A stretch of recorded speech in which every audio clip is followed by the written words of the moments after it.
Matt, do you want to handle announcements if there are any? Because my dice are all over the floor and I need to pick them up. I don't think there's anything in particular to announce this week that I'm aware of.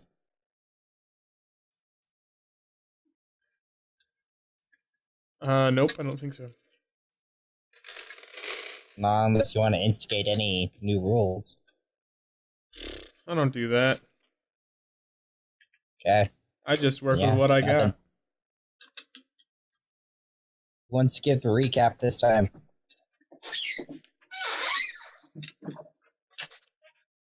I think we should establish a party recorder who always gives this intro.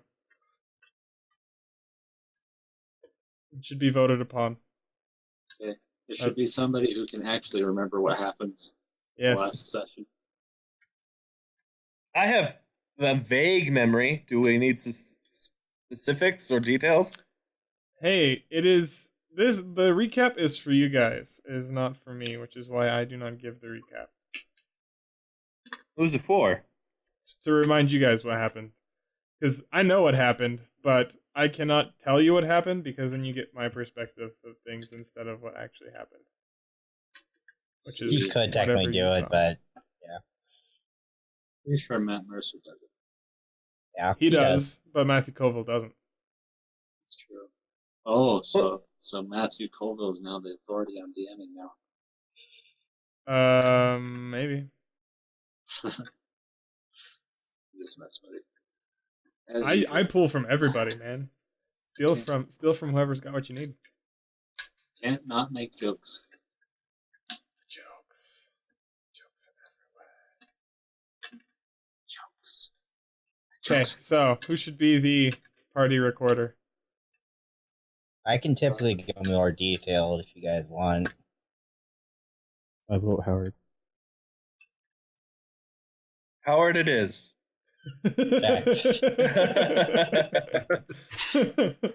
Before we start, we need I think it would be a good idea to have a party name.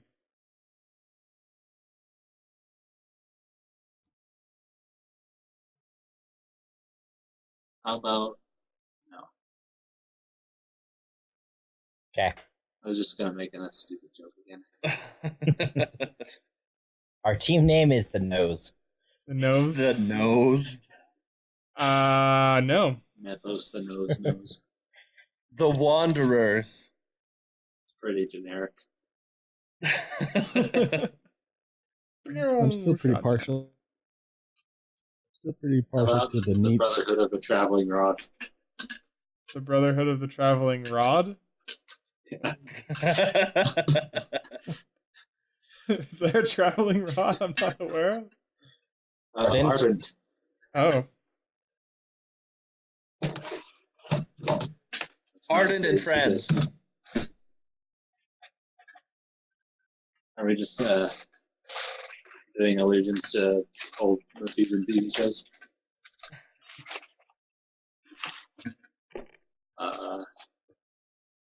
What were you partial to, Zach? Wandering Neats. Wandering Meats.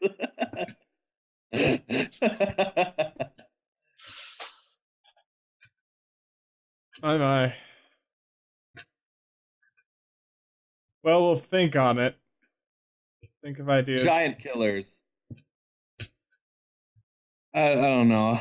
Sorry, I got... Somebody just needs a really cool weapon that we can name ourselves after. And then that would be Y'all suck. What color is your axe, Zach? Axe color? Yeah. It could be the black axe. I don't know.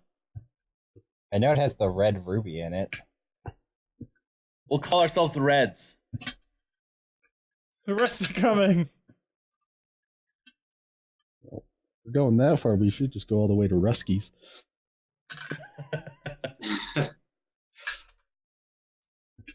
The commies. I was thinking Red Comrades.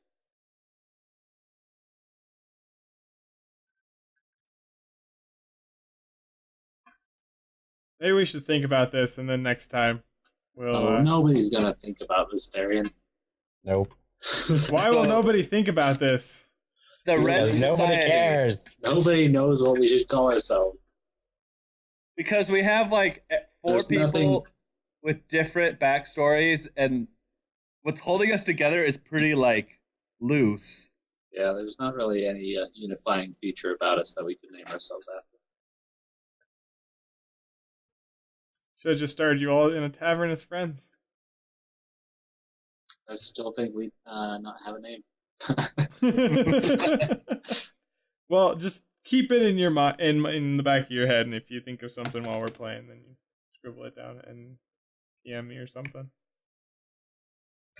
Because names generally grow. Ooh. I didn't break anything. I don't know. I think it'd be better if an NPC gave us a name than That's us what I was calling about to ourselves something. You want me to come up with your name? Is that what you're saying? Not Yeah. No, an NPC. Darian, an NPC. you know, somebody that's Yeah. not you, but technically is. That way it feels more legit. Because if we just go around and say like what our names are, it's kind of like I think a little pretentious. Huh. Yeah. What if, like, at some point, if you get an idea, at some point, if you develop a base of operations, having like the name of the inn end up being the name of the party. Okay. Here's Pretty Marin's cool. suggestion. The retinue. The retinue. The red what? The retinue. It's The French, right? retinue. You know, because Marin's a noble and none of you else are, so that kind of We're all his followers. Beautiful. I love it. All right. Well, when last we left our heroes, Howard, would you care to summarize? So during our last session, we were traveling through the mountains of the spine of the world, trying to locate the temple to Bahamut.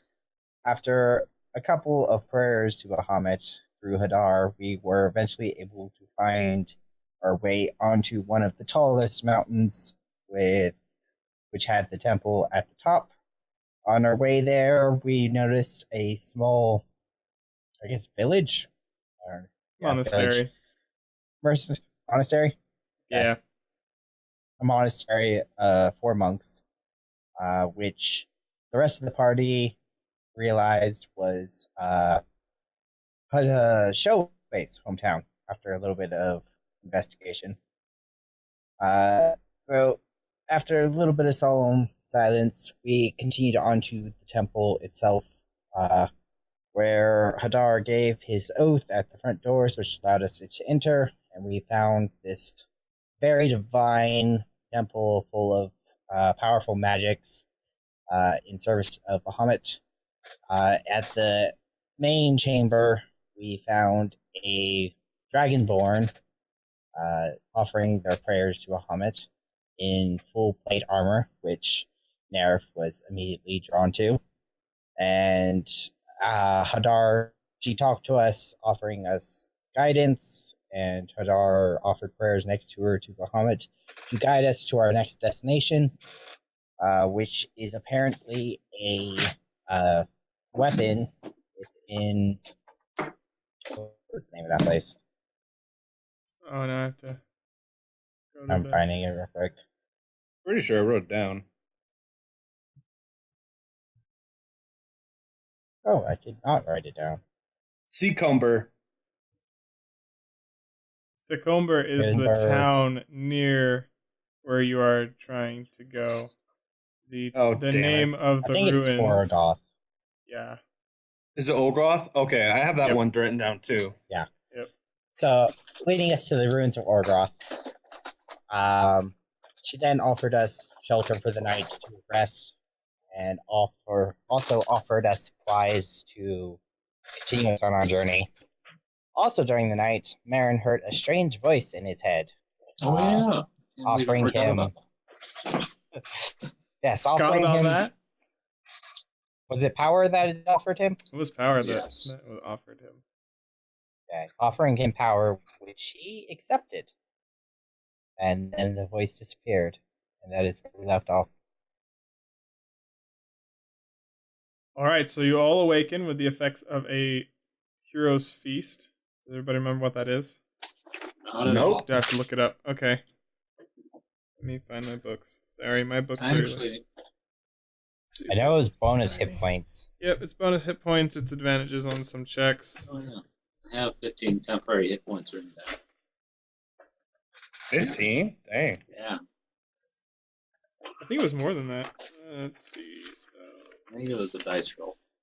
Yeah, it was a die roll. How was it? What was I trying to remember? Right, Hero's I can't Feast. even remember. So... You're cured of all diseases and poison, you become immune to poison and being frightened, and you make all wisdom saving throws with advantage. Your hit point maximum is increased by 2d10, and you gain the same number of hit points. These benefits last for 24 hours. Okay. 2d10, you say? We get a what to all saving throws, or Advantage sorry, I missed that part. on wisdom. I think it's just advantage on wisdom saving throws. It's good. It's good for me. Oh yeah, so I never wrote down what our blessing was that we got in the cave from the totem thingy. Oh yeah? The quaddle. Yeah. We were given charges. I think it was 6 charges. But it was a for charm of restorations. yeah, it was a charm of restoration. Okay. Gotcha. Do you remember I what think- it does? I think it was 6 charges. You can use up 4 to do a greater restoration or 2 for a lesser. That's correct. That's what I have written down. Mm-hmm. I should Yep. probably write that down.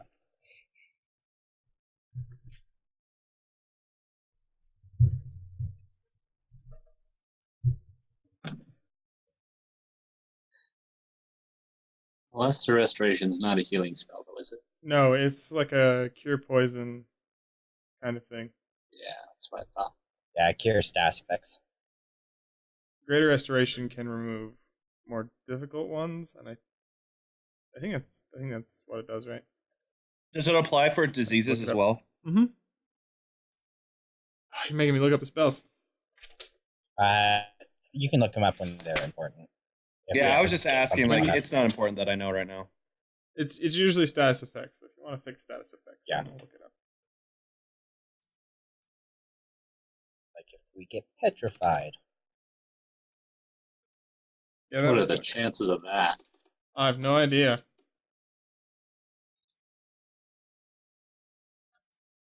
Next session, Darian throws a Medusa at us. Just Medusas really aren't that scary. Basilisk. Cockatrice. Petrification is. Yeah, cockatrice. Yeah. Anything that Petrification can petrify happens. you, it can be scary.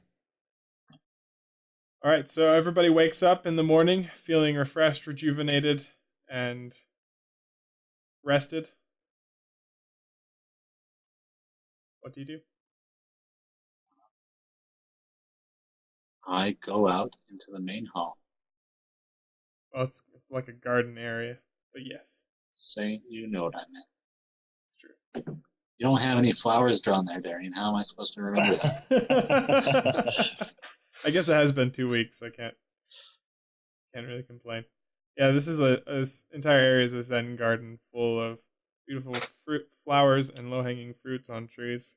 Everything is ripe and in its prime.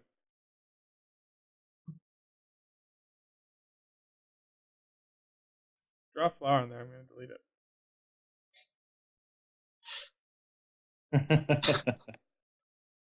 Just draw some fruits. All right, so the temple is quiet this morning. There isn't really any sounds emanating from anywhere, and no songbirds. Just kind of a blanket of quietness. What do you do?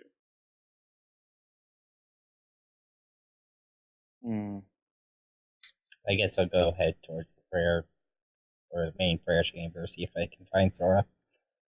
Yeah, as you head to the... Oh, go ahead. Oh, never mind. Go ahead. I was just gonna say, I ponder what happened in my dream. Oh, okay. That will be important later. Howard, as you walk into the room, you see, sitting on the dais, you do see Sora, but she has collapsed, just kind of laying on the dais with a small metal box next to her. Collapsed as in maybe you fainted from something, or... Yes. Like, somebody had been, she had been probably kneeling, and then fallen over. Okay. I guess I will rush to her and see if there's anything visibly wrong with her. I'm following behind. Make a perception check. What is my bonuses, Howard?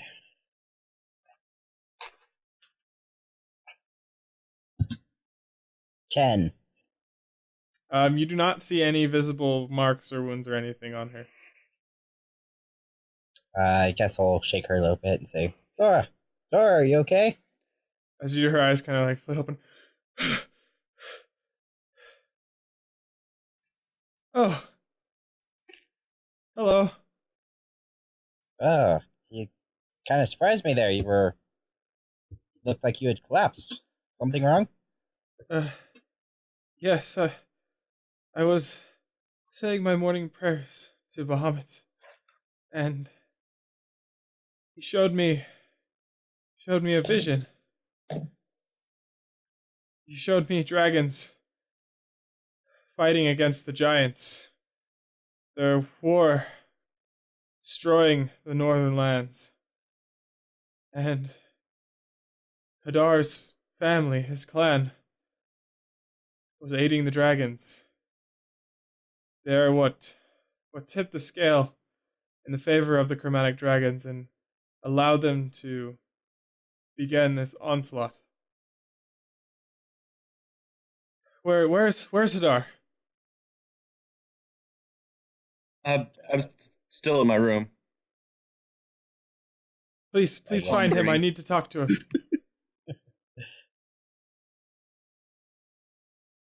Yes, I turned there.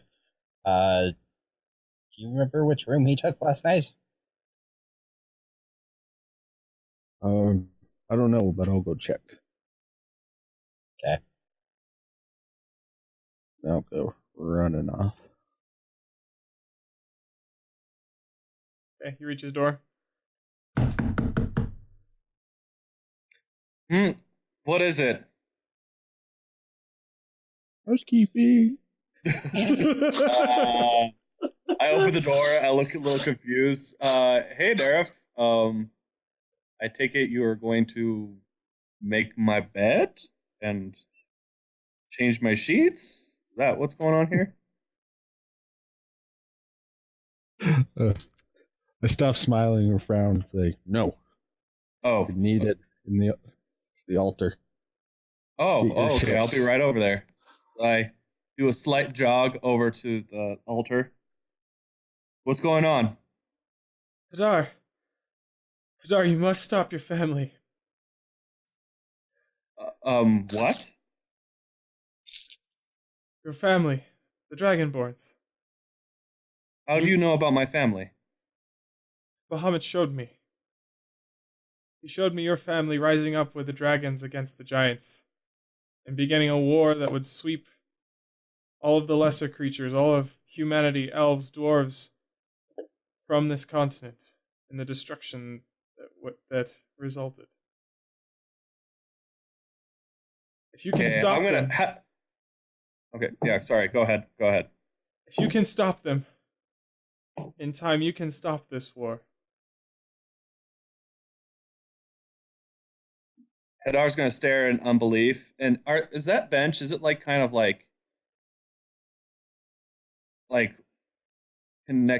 connected to the ground? No, it's a movable pew.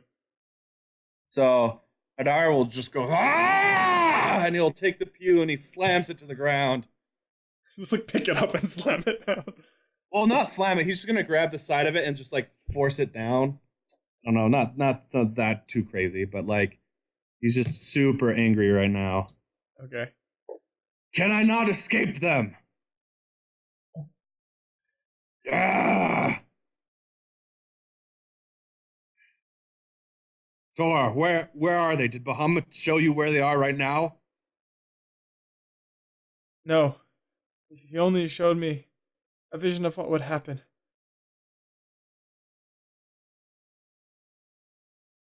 But you must travel to the ruins and get this artifact that Bahamut has sent you on. You will need that if you're able to be able to face your family.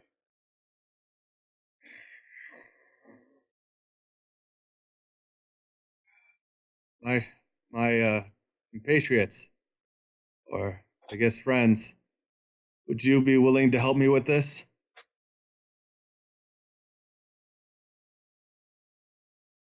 Howard looks to be thinking for a moment and looks up and, you know what?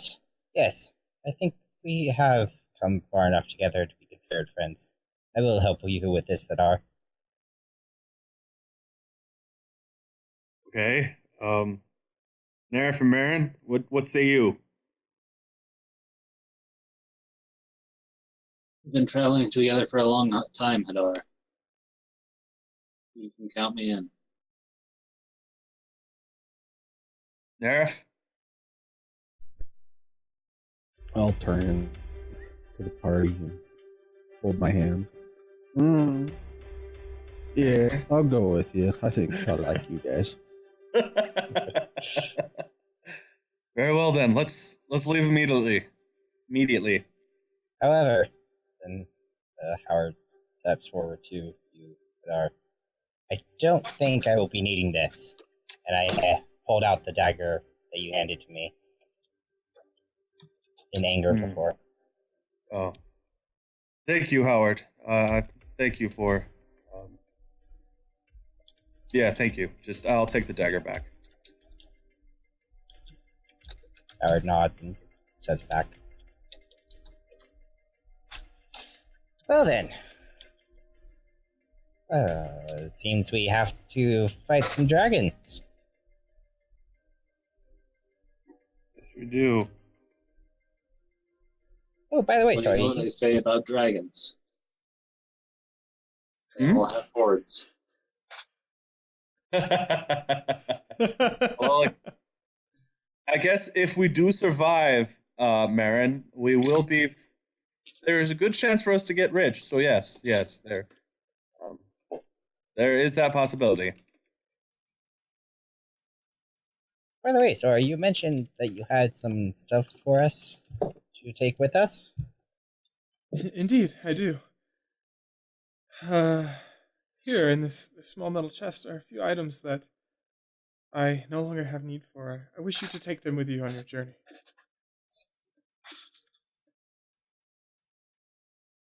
And she kind of like offers you this small metal chest. It's about 1.5 feet wide, maybe half a foot deep, about 8 tall.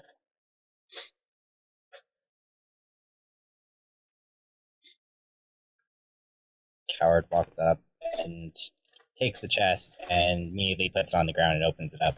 What's in here? Just a few odds and ends from my days as an adventurer. Inside you find a parafat of wound closure, a potion of greater healing, Kegaton's ointment, I think that's how you say that, and a slender metal rod. What's the metal rod, Sora? Click it. Find out. Okay, I'm gonna pick it up and lick it. Lick. So there's a little button on the end, and as you click it, it spreads out into, I think it's about a 4 or 5 foot rod, and then as you try to move it, it stays exactly where it is. Fascinating. Is it like, what is it meant for? It's meant for whatever you use it for. Okay. Could make a good lock on a door. Yeah, you're right. Okay, I'll click it, and I assume it goes back together. It does. What does this bottle of oil do? I'm holding up the ointment. What does it look like, by the way? I'm just curious. I have to look it up. I will tell you in just a minute.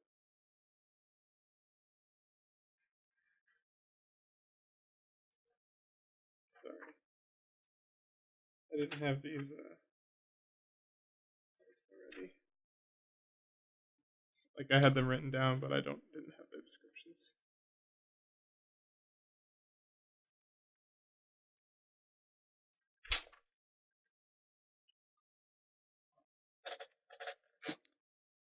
So Kegotom's ointment, it's glass jar. It's 3 inches in diameter. It contains a thick mixture that kind of smells like aloe. Interesting. Smaller than I thought. Mm-hmm. What's the lady's name again? Sora? Sarah? Sora. There's 4 doses in that bottle. Use it if you're poisoned, or if you get any type of disease, or if you're just in need of health. Okay. I put it in the bag of holding. I'm gonna pick up, if it's all right, the potion of greater healing and the rod.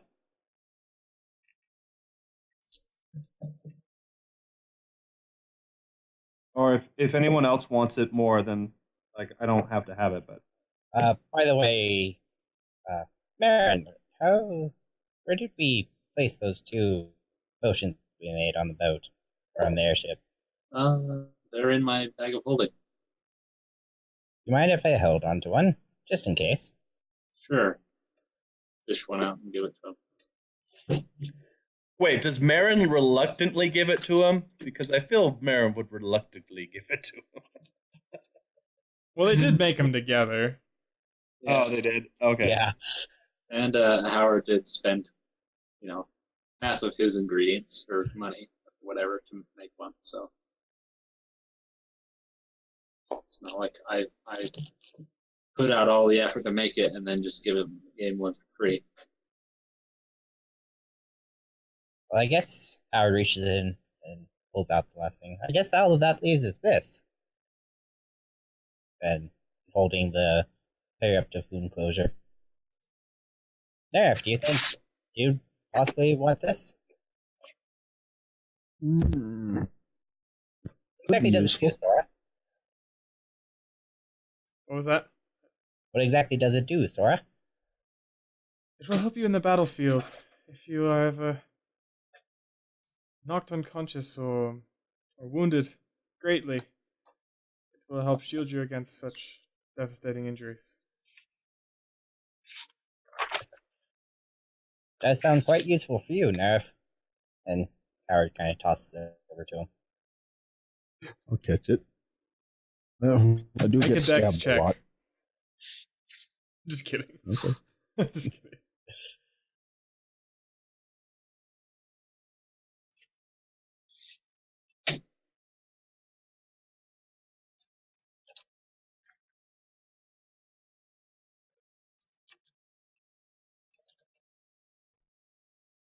Well then, I guess that's everything then. Mm-hmm.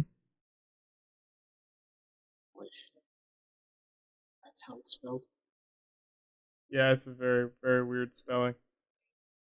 I spelled it really wrong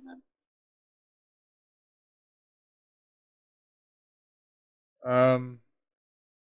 I'm sorry that I couldn't do more, but I hope that you travel safely on your journey, and in Bahamut's name may you find success.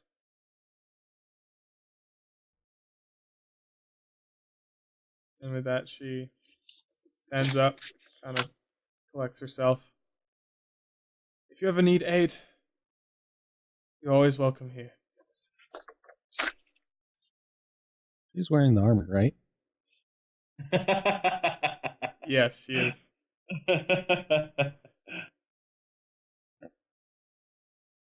I'm going to approach her and take her hand. Well, reach for the hand. As you reach for her hand, she kind of just gives you a confused look. And I'll grab her hand and start shaking it like a handshake.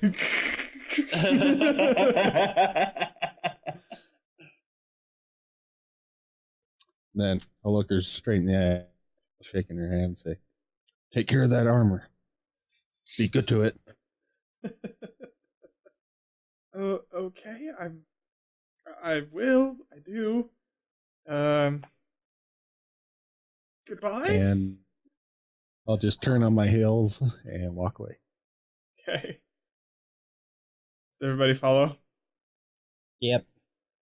Sure. I just linger to offer like peace. I don't know if there's like some salutation, like may the great dragon father look after you, and then I walk away. Okay. She nods at this and salutes you. So as everybody leaves the temple, the doors swing shut behind you, and you begin your ascent back down the mountain.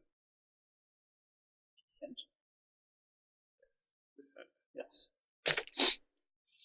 What once went up must come down. Aye. Nay.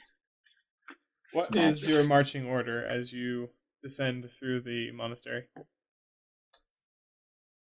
I go in last. I go second. Arrange thyself on the grid. Arrange thyselves. I'll be right behind Nerif, or I'll be in front of Howard. There we go. All right. So as you guys are descending into the monastery, you feel this kind of vibration that just kind of goes throughout the ground. Shockwave? Yeah. Shockwave. Thank you. Are we here beside in the monastery area? Yes. I don't like the sound of that. Perhaps we should take some cover. Happens again. Howard immediately moves towards this building over here and tries to hide amongst the ruins. Okay. I'm gonna pull out my longbow and notch a silver arrow in it. Okay. And then I'm gonna go over here with Howard. okay. And now what sounds like the rending of the mountainside itself and a magnificent roar. This gaping maw Holy freak! blows out of the ground. Eyeless, searching around, spots you and just lets out this incredibly loud roar as it begins to go for you. Go ahead, everybody, roll initiative. They know me now. They failed me. Oh, not bad. Ah! I'm moving you just so that I can access the add turn button because it's underneath the video Yeah. markers. It's kind of bad when you start up top.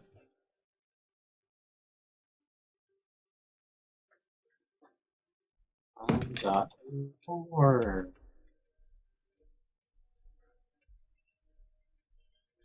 This thing is so dexterous, guys.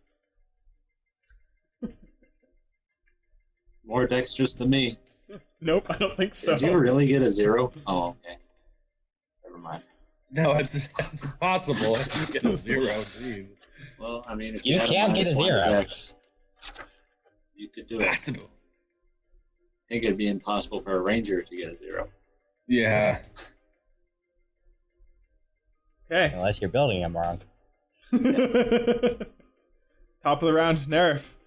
You just saw this giant purple creature blow out of the dirt and is now facing you. What do you do? I am going to draw my weapon. Sounds like a good plan. And that will be my turn. That'll be your turn. Okay. Yes. Howard. I am going to cast Mage Armor on myself and create my ward at the same time.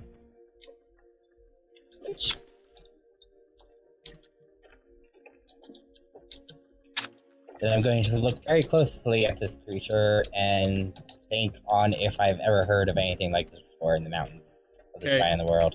Mage Armor gives you a what to your AC? My armor class is now 15. Okay. I think it makes it base 13, and then I get my +2 from Dex. In your base 12? Oh, It's plus 2 10. from... 10 plus Dex is basic. Okay. Alright. Make a history check.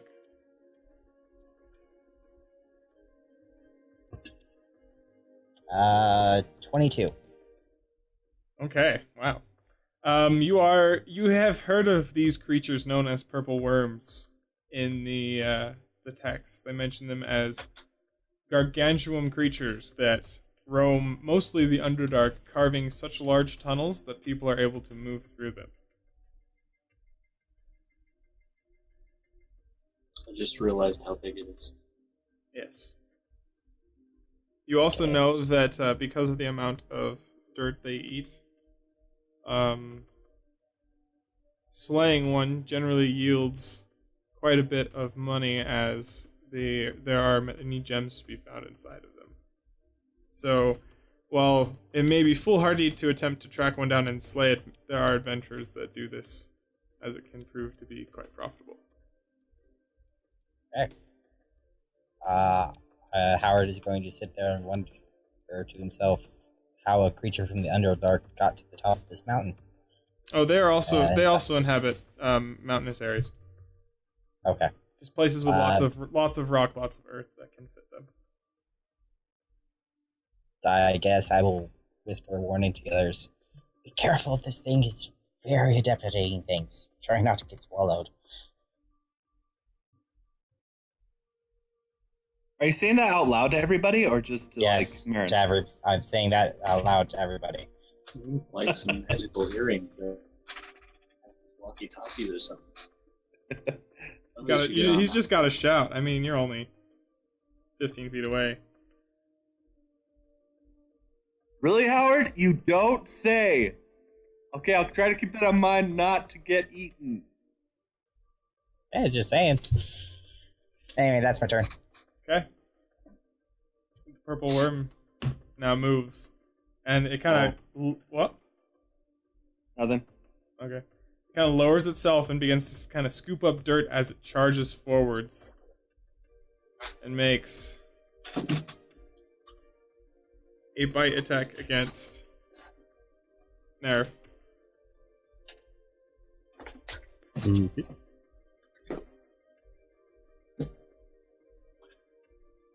Nerf, by the way, what's your to hit modifier? What's your strength modifier? Strength plus proficiency. Is it 5. 8? Okay. Oh, wait, my saving throw or? No, what's your strength modifier plus your proficiency bonus? I'm just checking. Technically, it's a saving throw, isn't it? 8. Yeah, 8. It's 8. Okay, that's what I thought. So that is a 26 to hit. Yeah. Okay.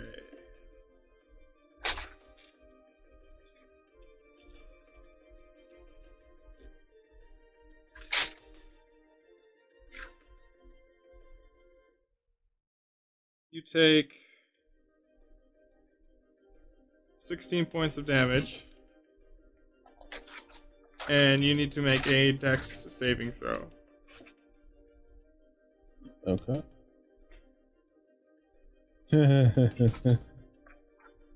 I told you to try not to get eaten. So as it runs towards you, kind of inching along, it rears up and then slams its maw around you and just swallows Nerif. Nerif, you are Nerf! you are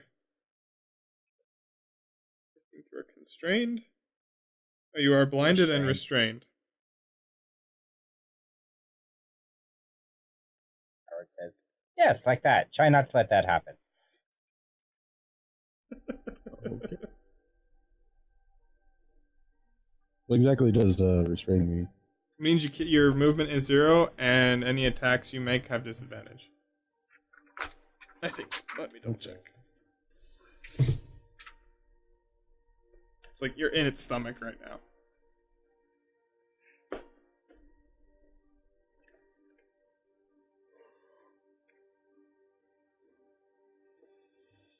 Oh, and attacks against you have advantage.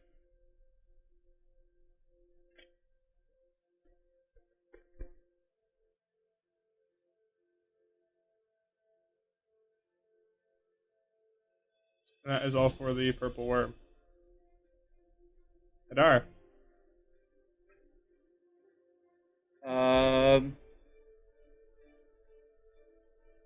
From what I can tell, this thing doesn't have eyes, right?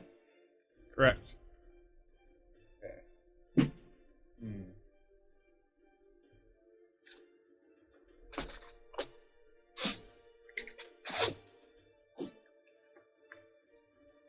Well, I'm gonna try and shoot an arrow at it. Alright. Make your attack roll.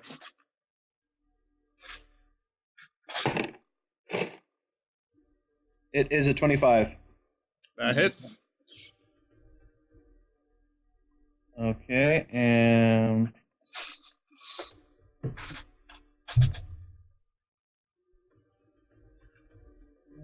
okay.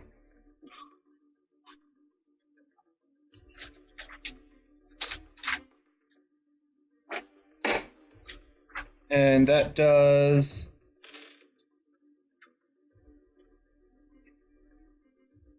12 damage. Alright.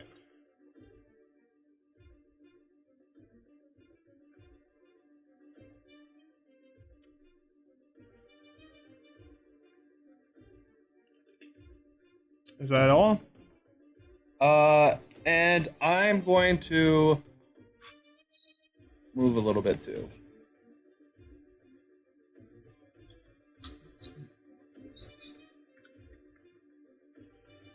Yeah, I'm gonna move that way.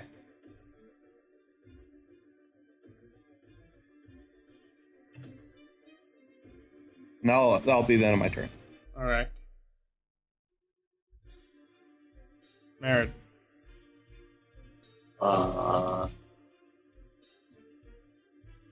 Yeah, I think I'm gonna cast Confusion, maybe. Unless that you should. Oh, sorry, I've been looking up spells this entire time and found out that mirror image isn't gonna work on this thing. Just had... Okay, screw it. I'm gonna cast Firebolt. Fireball? Firebolt. Firebolt? Okay. Yes. Right? I probably need to move to right here to do that. Okay. I remember correctly, that's 2d10, right? I do not know. Okay. Well, looking up to do. Firebolts. 2d10, yes. That's if I hit. Is it an attack roll?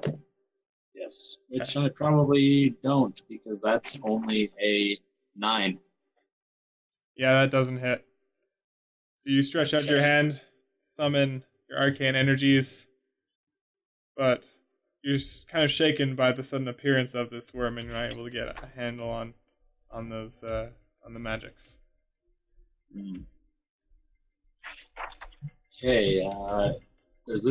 Do any of these buildings, are they standing and have roofs, or are they supposed to represent ruins? They have roofs. Where you see like this white stuff, that's where the roof has been hit by a boulder and it's kind of partially caved in.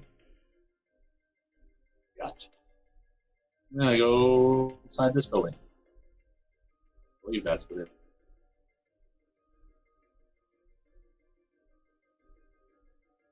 Yeah. Okay, that's the end of my turn.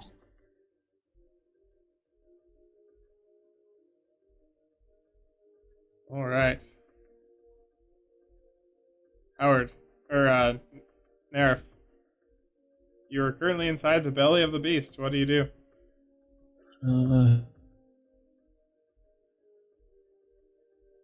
I am going to attempt to stab it from the inside. Okay, make an attack roll with disadvantage. Are you stabbing it with your great axe? Yes. Okay. So you're finding it difficult to maneuver inside of the stomach as the walls and the musculature kind of squeezes around you.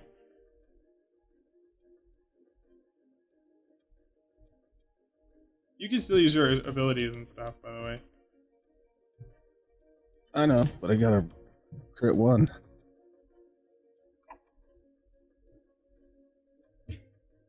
That is just really, really unlucky. You drop your axe in the stomach and it flies. No, I'm just kidding. Alright, I'll make another roll. A bacon cheeseburger or a chicken?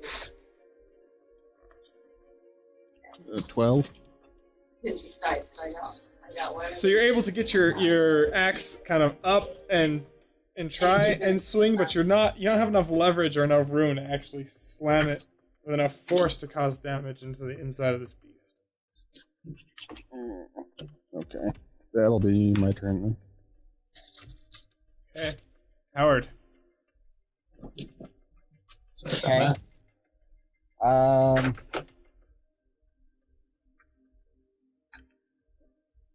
I am going to cast Wall of Flame. Deciding how I want to cast it.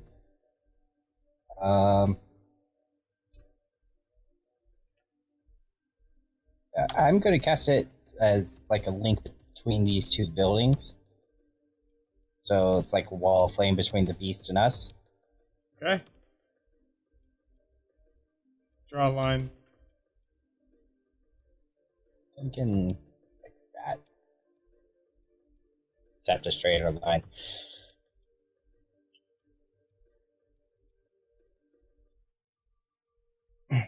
Yeah, something like that. Okay. Remind me how this works.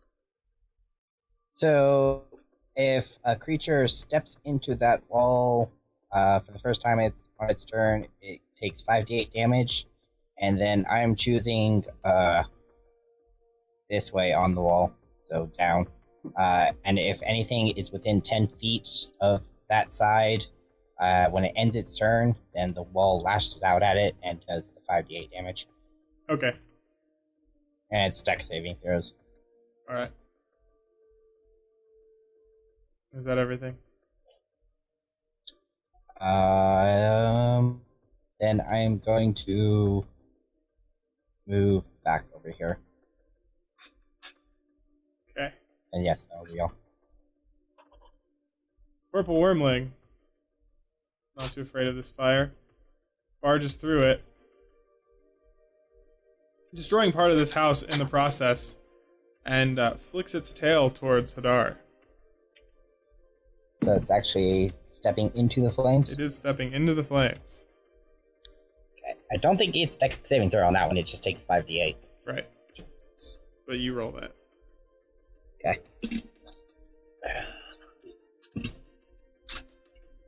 Use that.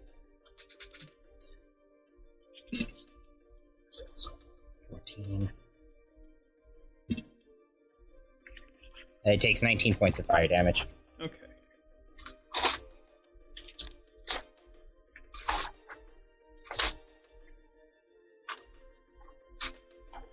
All right, Hadar. This tail with this rather large arrow-shaped stinger slams into you, and you take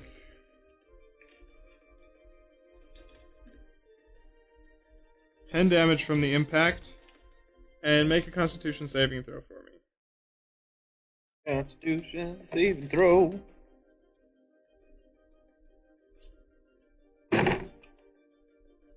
I got an 18. Okay.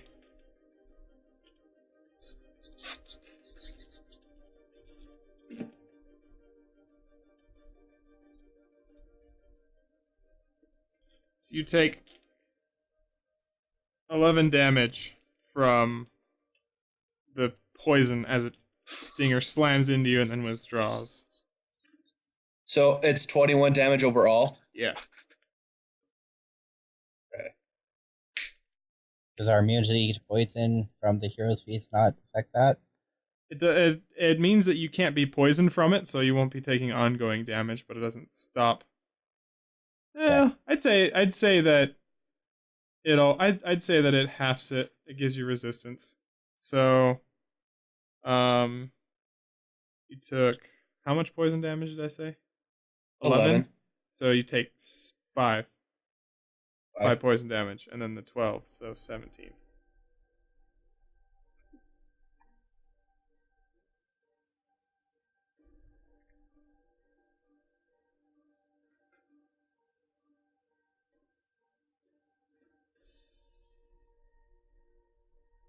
All right, Hadar. What do we? By the way, is it ending its turn where it is? Yes. Can I get a ruling from you based on Wall of Flame, if that actually it counts for another 5d8? I think since it's standing in it, not within 10 feet. It's also or inside the wall. What does it say then? To each creature that ends its turn within 10 feet of that side or inside the wall, it takes the 5d8 fire damage. Then yeah, it would. And a creature takes the same damage when it enters the wall for the first time on a turn or ends its turn there. Yep. So another 5d8? Yeah, sorry, sneezed. Okay. 8. 5, so that would be 13. 15. Another 8, so that would be 23. And then another 8, so that would be 31 points of fire damage this time. Okay.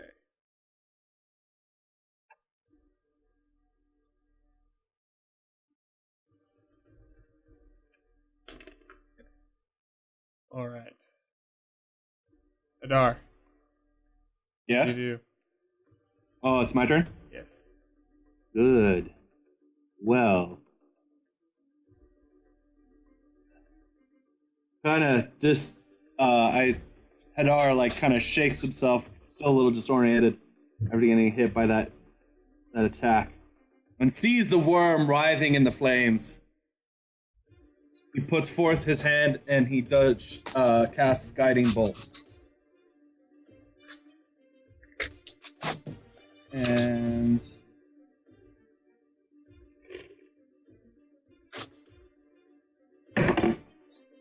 I got a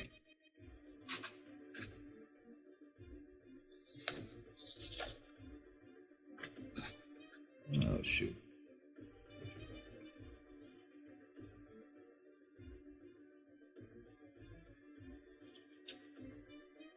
I got a 19 to hit. That hits. Awesome.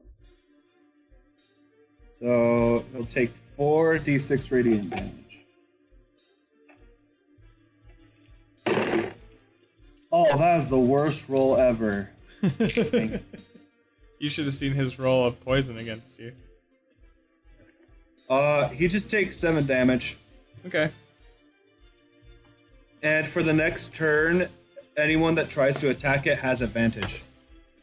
Because it's all glittery from the radiant light. So as you pull back your bow and let loose an arrow calling on Bahamut's name, flies through the air and slams into the hardened armor of this creature. The arrow splinters and shatters as it does, but it seems that it spreads out this sticky, magical, shining dust upon impact. Zoom, poof. Yep. With that, I'm going to start also at the end of my turn. I'm going to move out of range a little bit.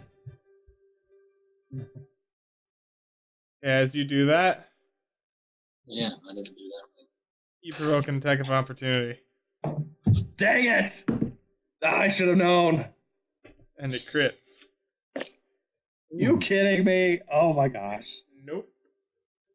At least it can't attack you with its stinger.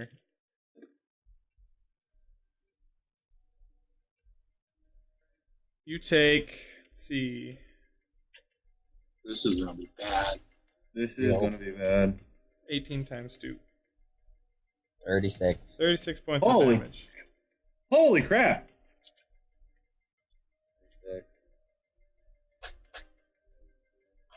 I have 14 hit points left.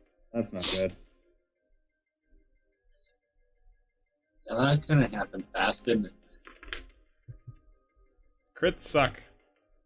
By the way, I'm Shoot. not using my crappy dice. I'm using the normal ones. Good. Yeah.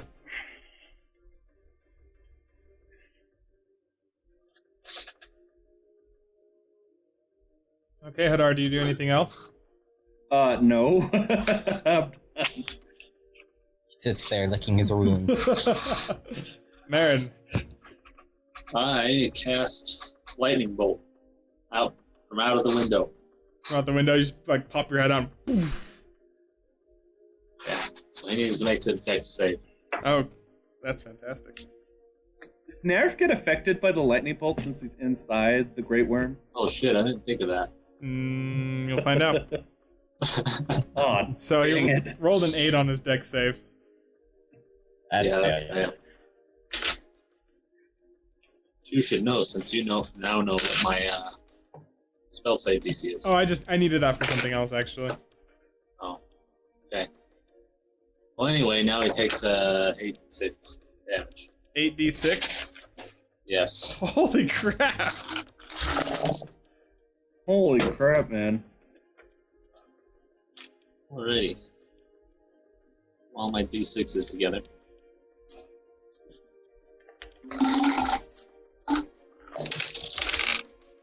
Yeah, why did they have to go on my keyboard? Okay. So, I'm going to use Empowered Spell because I forgot. I just remembered that I have those things that I can do. Yes, remember your Meta things. magics. Yeah, I meta magics. Those things I haven't used in forever. Remember the things you can do. Okay.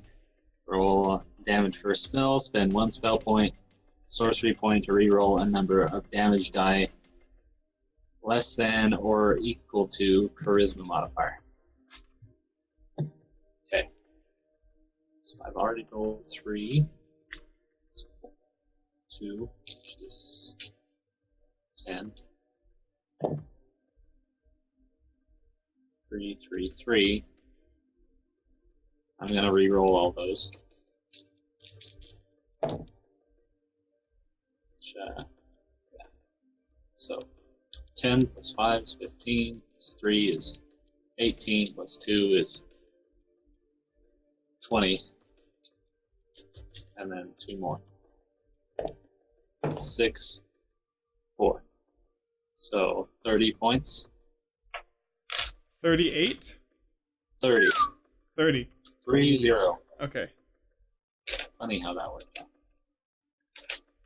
So as you reach your hand out of the window and summon the power of the storms, this lightning bolt arcs out from your fingers and slams into this worm as it begins to convulse and twitch. You see it kind of like, and it vomits out Nerf, who is vomited into the fire. Oh no! I thought it was inside the fire still. Yeah, so is he now. They're both. Okay. So the edge of the token is the edge of his space. So he's in that with Okay. the line that I drew. I he's accept in, it. Yeah, he's in the space that the line is in. Diagonal lines are weird. It's probably not the best so- drawn diagonal line either. Nerif, you are 7. prone, but you are otherwise okay again. 12. And he takes 18 points of fire damage Yeah, that happens too. as he's shot through flames. Not I a take good So you guys see this wall of flames. You see this massive creature kind of spit him out, and he lands in the fire. I could literally be out of the frying pan and into the fire situation.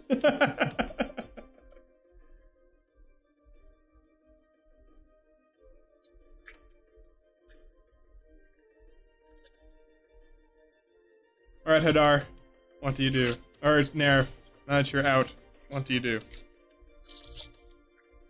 I'm gonna stand up. Good. So am I in the flame or not? You are in the wall of flame right now. You should probably get out. Okay.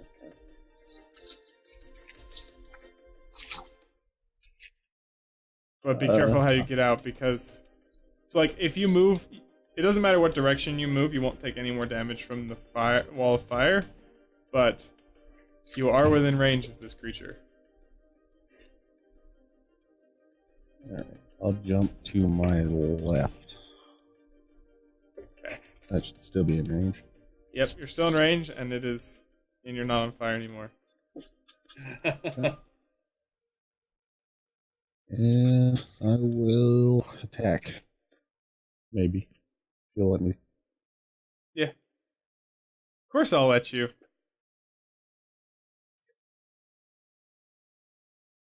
Alright, both attacks hit. So as you pick up your greatsword, angered from your venture into the entrails of this creature, you hack at it. And once more. Its armor is thick and hard, but you do see that your axe has left distinguished marks on the edge, on the outside of this creature. Excellent. And that'll be my turn. Howard. I was going out. Sorry about that, Nerif. And then aim magic missiles at the purple worm at level 2. So 4 of them. Okay. So that's going to be 6, 9. That's going to be 12 damage. Okay. Oh, 12 force damage.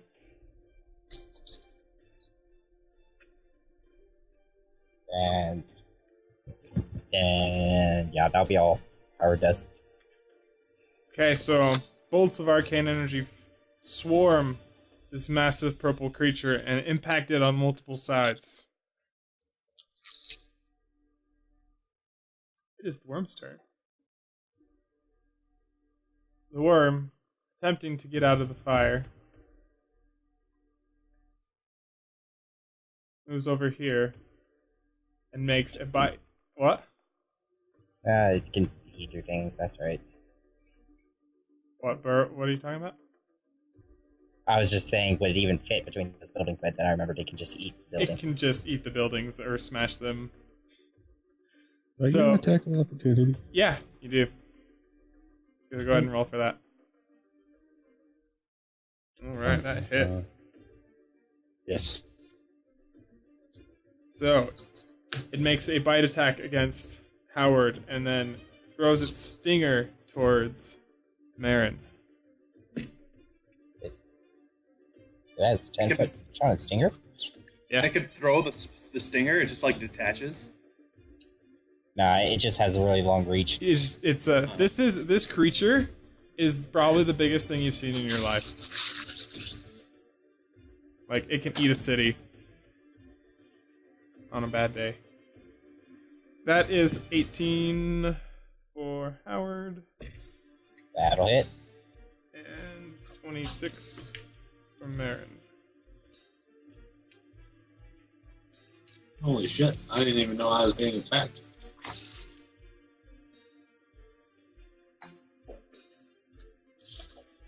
So make a dex check, Howard. You also take 12 damage. Okay. I take damage too. You do. I haven't rolled for it yet. Oh. Okay. What was your dex save? I haven't done it just yet. In a second. 13. Okay, as its maws close around you, you find that you are actually on the inside instead of the outside of this creature. Howard, no! Oh, wait, what am I doing? I didn't take 12 damage.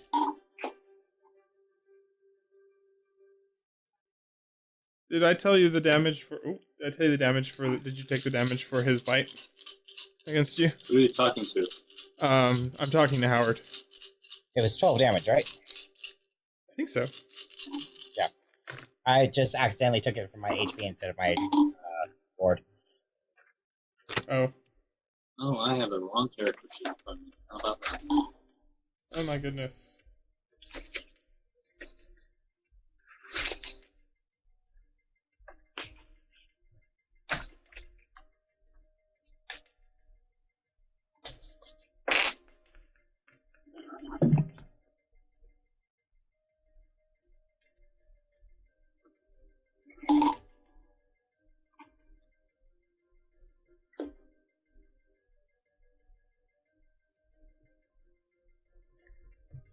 Okay.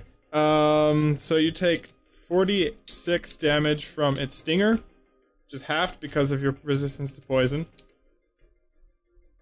And then, make a dex save to see if you can have it again. Or, constitution save. Who? Me? Yes, Okay. Marin, you. Okay. So I take how much damage? So, make a constitution saving throw first. Okay. Wherever the hell I put my character sheet. There it is. Okay. Constitution, that makes that 18. Okay, so you took 46 damage, poison damage, half because of Hero's Feast, so that's 23. Halved again because you made your save. So It's, 12? 11? 11. Well, no, 23 divided by 2. Yeah, 11. By the way, the wall of flame disappears. Okay. Hooray for temporary hit points. Yay for not being dead. Yeah, seriously.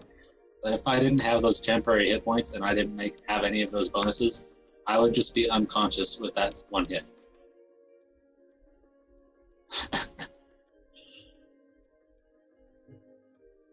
Alright.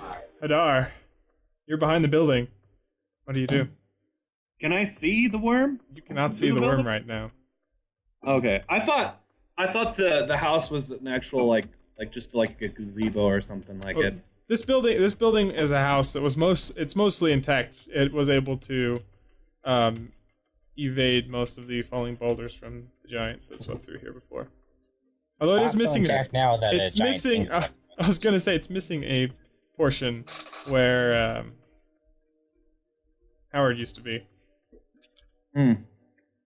Okay, well, I'll move, and then I'll try Guiding Bolt again.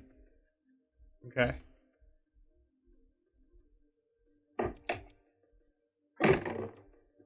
And it is a 22 to hit. That hits. Dice don't fail me now! That's not terrible. I got 13. 13 radiant damage. Yeah. Okay. Oh, everybody knows they have advantage on attacks against this creature, right? Yes.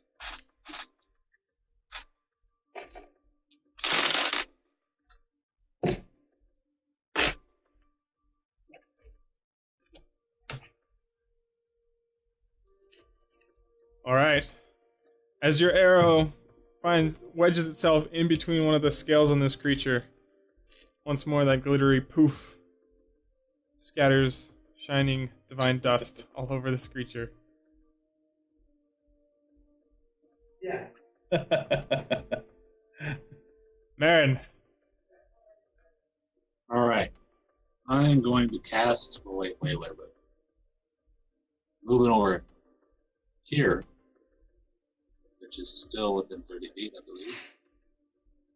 Yes. I'm going to cast Witch Bolt at second level.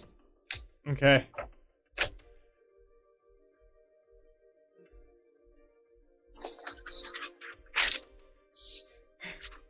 Got the wrong character sheets in front of me for some reason. That would make casting spells a little difficult. Wait, I know I have more than 2 second level spells. Alright. Alright, and that is going to be... That's no good. That's a little better. That's 17 to hit. That misses. Ah! Okay. Well, then in that case, I'll run further.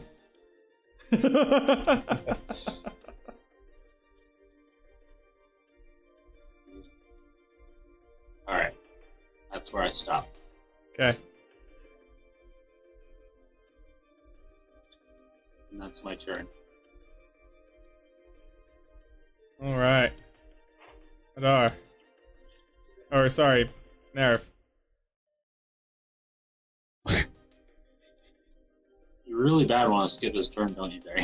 No, I'm sorry. I just keep I'm looking. I'm like, oh, I know who that is, and I say their name wrong. I'm really bad at names. Alright. I'm gonna raise my axe above my head and charge it. Screaming, I hope. Oh yeah. Screaming all the way there. Right, go ahead and make your... And yes. Is that 3 attacks? No, just 2. Just 2? Okay. So, 28 and 11. the first one, you're able to sink your axe, break through its armor, just poof. But as you pull it back, you slip a little on the ice and you're not able to get as much force as it bounces off. Yeah, cut out. Yeah. Right before the cool part, too. Yep. Why? Can you hear me now? It's too bad a 17 doesn't hit. Yeah, no shit, right?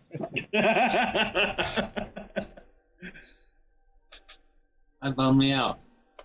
I was gonna make him throw you up. I have a plan from inside its stomach. Do you have a plan? Yep. Although it's kind of already been done, and it's going to be a lightning bolt inside its stomach. I don't That's think you pretty can cool. dodge that. Oh, my internet is being weird. Can everybody hear me? Oh, he's 200 pounds back. worth. Can you hear me? Yes. Oh, okay, sorry. The modem just died for whatever Did reason. you hear our tomfoolery? A little bit No. of it. And then it killed me. So yes. The first axe swing, he takes and slams it into the side of the creature and cracks part of its plate, exposing its fleshy interior. But as he steps back to take the second strike, his foot slips somewhat on the icy surface, and his attack doesn't have as much force as it glances off his armor.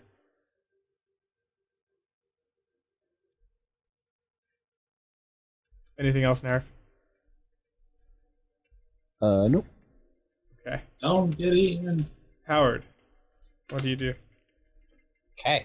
I am going to cast a lightning bolt from within inside its stomach. Okay. Wait, can you cast lightning bolt if you're restrained? I don't know if you can cast. Can you cast spells while you're restrained? How restrained am I?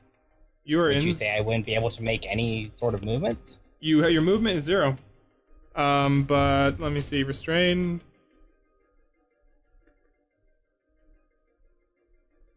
Which is the component that requires movement? somatic. Yeah. I would say So- it would depend. I will have to check that later. Does Thunderbolt have any like? It does have a somatic component to it. Does it have a to hit die? No, No. It just goes out in the arc. it's a dexterity saving throw.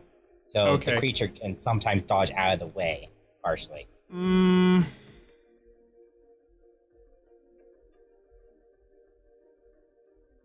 I'm gonna give it a. So it says that you have disadvantage on dexterity throws on dex saves. Well, I'm not the one making it. I know, but I'm trying to think how this would translate. Well, I mean, Is it- Zach, I'm gonna say you can Barely cast it. dodge. I'm gonna say you can attempt to cast it, but it might not be as powerful as you might hope. that doesn't. Well, whatever. Okay. Until I actually find out. Like, So I feel like you should be able- from inside your body does not do as much. Okay.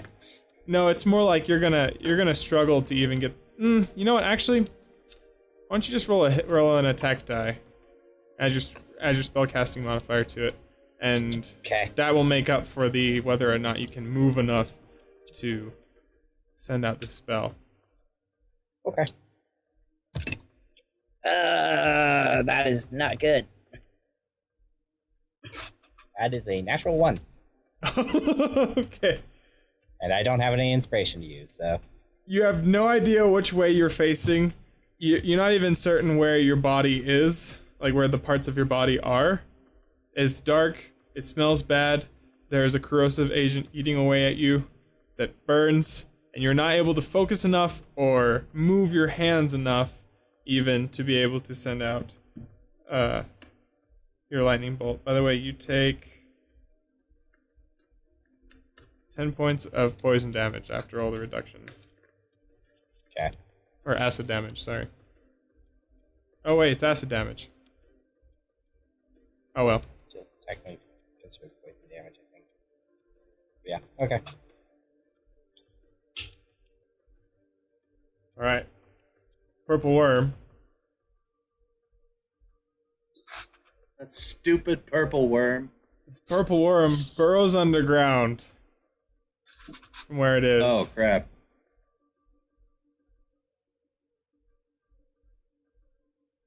And you can feel it rumbling as it moves underneath you, as it moves underneath the earth. It's gonna come after me. And it pops up right there. And Does it attempts... destroy- What? Does it destroy the house in the process? Oh yes, it eats the whole house and then attempts to bite down on Marin so it kind of like pops out of the ground and then tries to slam its maw over Marin. Wait. So, both me and Howard would be in its stomach, or did Howard get thrown up? He's still in it. Oh, that's fine. Nice. That is an 18 to hit. You only have I only have a 12 armor class. Okay. Make a dexterity saving throw. Oh, don't fail me now. I don't have advantage on this, do I? You do not. That's 14. Oh wait, saving throw. Yeah, that's still a 14. Okay. So you take 13 points of piercing damage, and you try to dive out of the way and kind of like dive and roll. When you stand up, you realize that it is dark all around you, and walls begin to whole party push is in getting against you from all The only sides. one who hasn't been eaten yet is Hadar. 9. Yeah, I want to keep it that way. I don't want to get eaten. Jeez. I don't want that. Speaking of Hadar, it's your turn. Oh my gosh. Ugh.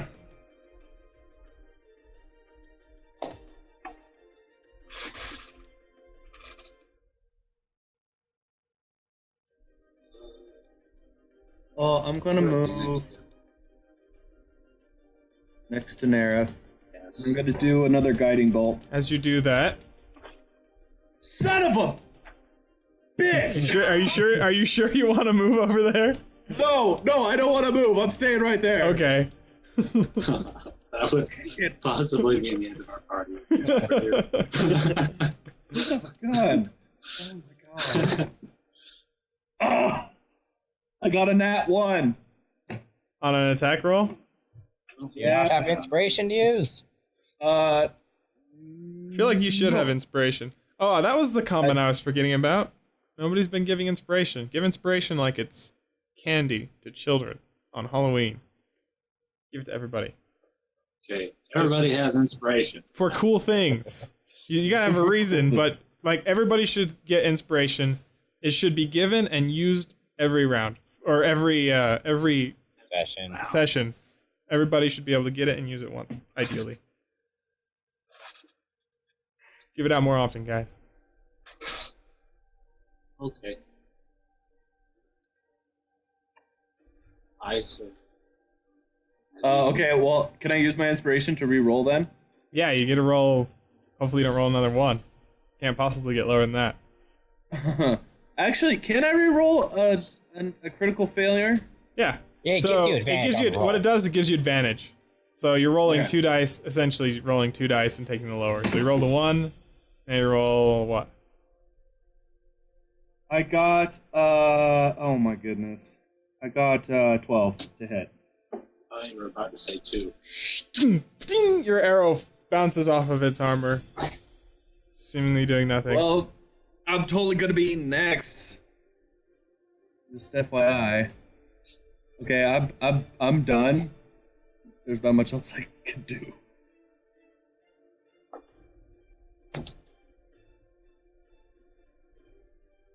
Alright. Okay.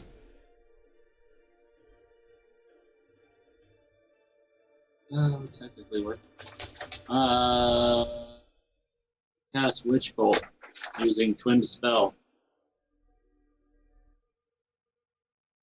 I don't know what that cast does. 2 Witch Bolts. Okay, cool. I believe. Inside the belly of the beast.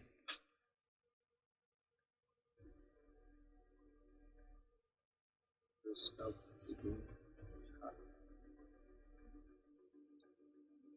Okay. That means I spend 2. Okay. Alright. Do I need to roll an attack for both of them? Or just for once? Just do 1 with advantage. So, yeah. Okay. Do you normally roll an attack roll, right? Yes. Okay, I think you would so roll separately then. yeah, you would roll them separately, but you have disadvantage while you're inside this creature. Okay. So that's the same. First one's a miss. Second one's also gonna be a miss. Since I rolled up 2 4s on my first attack and a 3 and a 10 on my second one. So sparks of arcane magic fly from your fingers and attempt to find something to latch onto, but you're having difficulty concentrating as the insides squeeze and try and crush you. Such shit. Okay. You also take 13 points of acid damage. Things are not looking good.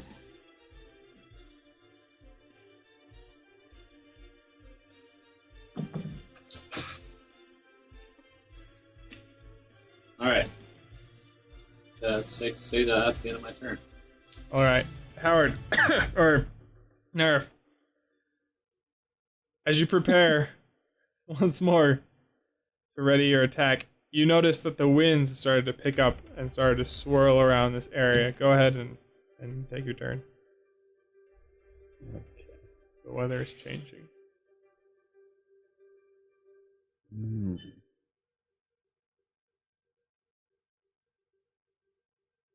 I am.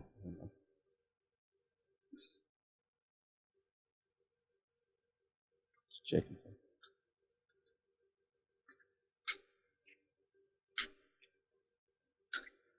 I'm going to run up to it, screaming again, and I'm going to attempt to intimidate the worm. Okay. Make an intimidation check. 22. How can you intimidate it? It doesn't have eyes or ears. As you scream at the worm, it doesn't seem to acknowledge your existence. Seas in other worlds. I'll use my action surge to swing at it. Okay.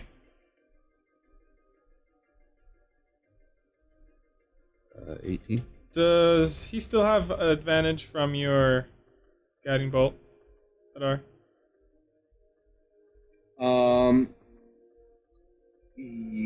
It lasts one full round until it gets back to me. Okay. But I don't remember. Did you use it last round? I did use it last round. You did? Mm-hmm. Okay. If you miss, does the effect still take place? No, it has to hit. Oh, okay.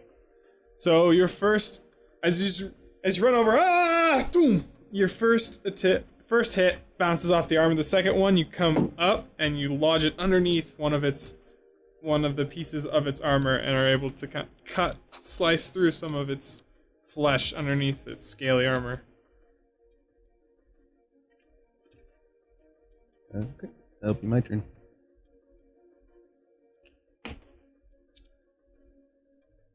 Howard. Okay, quick question. Did Yes. my attempt to use lightning bolt last time use up a spell slot? Yes.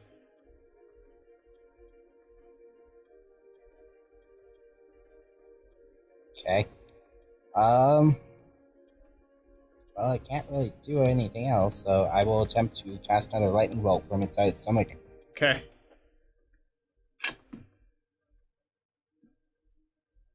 So you want me to roll a d20 and add my spell attack modifier? Yeah. Till I find a more elegant solution. That will be 14. I'm actually gonna make this contested. Oh yeah, okay, that works. That hits. Okay. So that is 68, right? Or 8d6? I don't know. It's your spell, bro. Mainly asking Lee since he already used it once. Yes, it's 8d6. 6.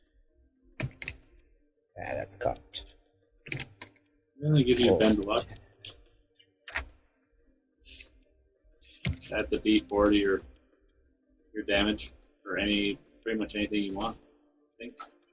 Can you use that as a reaction, or is it an action? Yeah, I can use it anytime. Okay. I don't think I need to use it on my turn even. Can that be used for damage? It should say whether it's a reaction or an action or. It says it can be used for.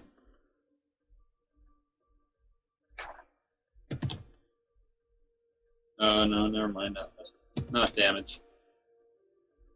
Okay. I thought it could be used for damage. Let's go.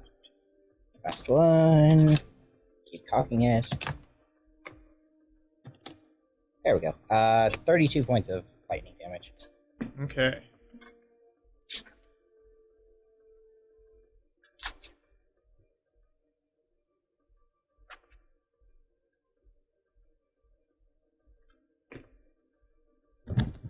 As this energy courses through the worm, it begins to kind of seize and convulse.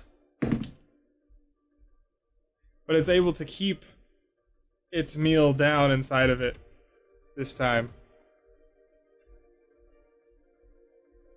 Alright, that'll be all for me. Okay, Can I see anything inside this worm with my dark vision? do you have dark vision? Yeah, I have dark vision. Okay, in the dim light granted to you by your dark vision, you see bits of earth and rock and what looks like the musculature of the inside of the worm, but nothing else. Okay. That's all. Okay. Did you take acid damage already? No, you have not told me any acid damage to take. Okay. Take 12 acid damage.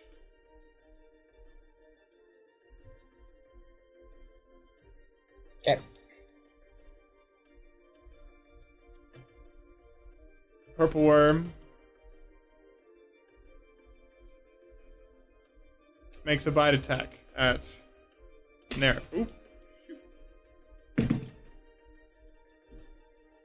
But he misses. Slamming and taking a chunk out of the earth directly in front of Nerf's foot, but leaving him unscathed. Oh, thank goodness. Hadar.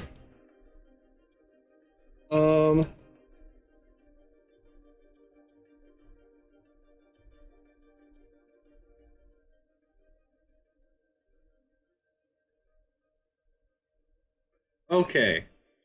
Here's what I want to do, and I want to see if this is possible.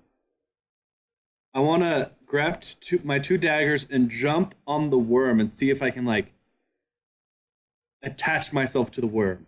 Okay. Is that possible? You will make an attack roll to see if you hit it, if your daggers hit its flesh, and then an acrobatics check to see if you hold on. Okay, got it. Okay.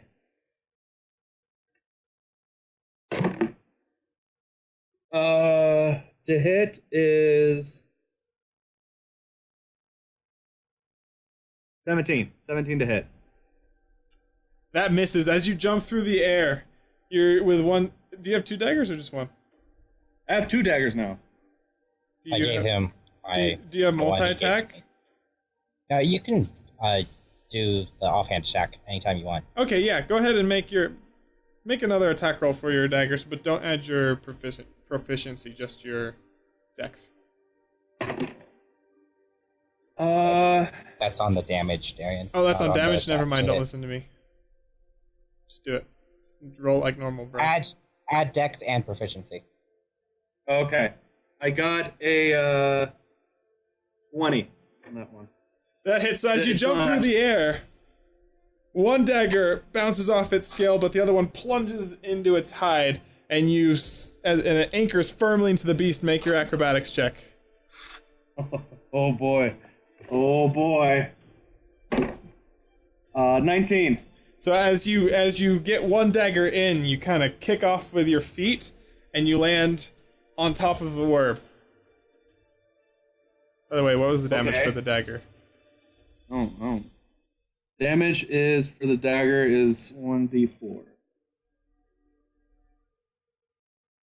And that one won't get the bonus since it was the offhand. Should get his dex though, right? So No. it's just Oh. it just did 2 damage. Okay. Measly 2. Damage is damage. So wait, am I? You're on I was top just- of it. You're definitely standing. I'm on top of the worm. You are on top of the worm.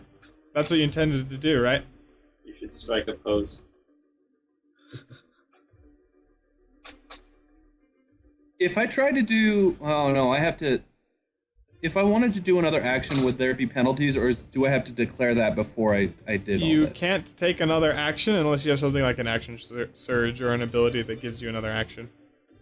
Got it. Okay, well, I guess I'm just on top of the worm then. Hey We'll see what guys! happens next time.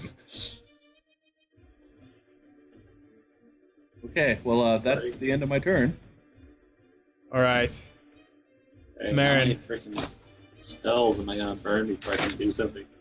And I guess lightning bolt. Okay. I looked up this thing that says you don't. There's no rules for whether restrained means. That's That great. you- I'll find a ruling on it somewhere. Just make something up that I like during break. Okay. It kind of has rulings on there, but just take a look at it. You have a chance. Yeah. All right. I'm gonna roll an attack for lightning bolt. All right. Okay. That is. Fuck. Doesn't sound Really? good. No, I keep wondering where I put my shit. That is 19 That'll hit. to hit. I'll hit. Yay! Now I need to make a dex save. You need to make a dex save? He does. Oh. Worm. I think we had it where it just hit for mine. Yeah, I didn't roll it. It just hit. But he did make his dex save. Oh, I don't really know how you could make a dex save and get out of the I think it's way something that happens inside you. when it. Yeah. Okay, well, if we're just gonna say he fails. Yeah, I think it's safe to say. I mean, he you could have him fail, or if you want me to roll, he rolled a 19. So I'd take the fail.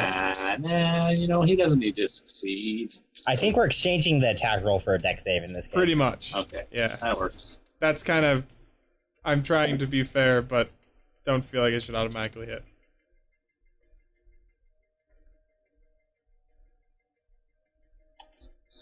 Fine.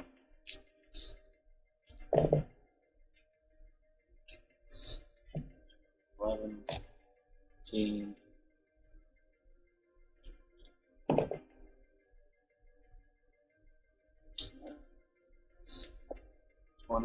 26 damage.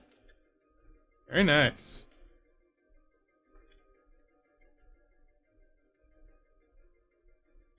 Do I get thrown up now? Not yet. So how much acid damage do I take? You take 13 points of acid damage.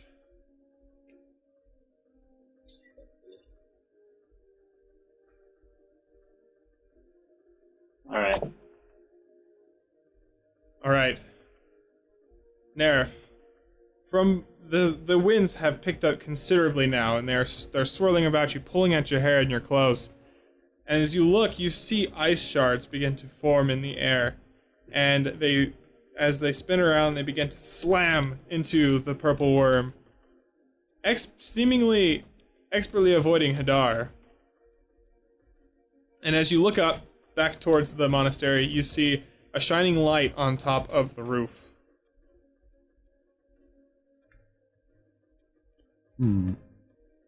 What roof? The roof of the temple. Is it too far for me to see what it is? Other than Make a perception check. 5. You do not see what it is, but it's shiny. It's very, very shiny and bright, like silvery bright, silvery gold bright. Okay, Hadar. Or Nerf, make your turn. Nerf, make your turn. Gosh, dang it. I'm so sorry. I don't think you've gotten it right once this time. I haven't. It's been a long week, guys. The only name you've gotten right is mine. I think I got Howard's right a couple times. Oh, yeah. I am going to swing.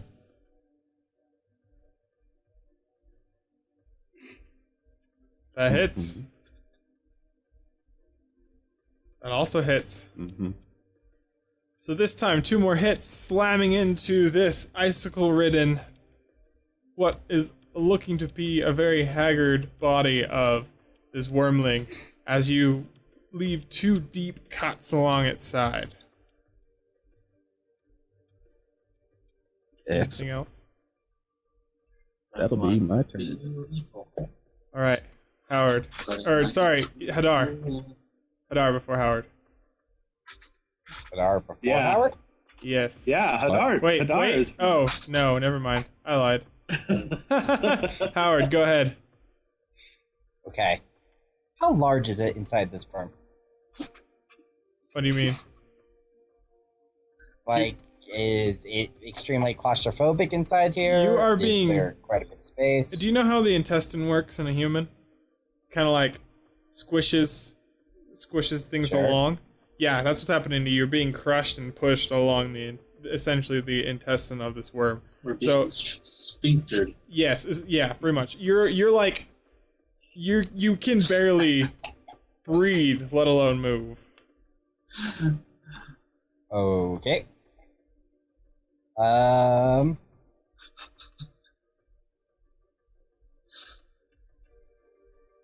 That case, I am just going to cast magic missiles. Okay. At second level again.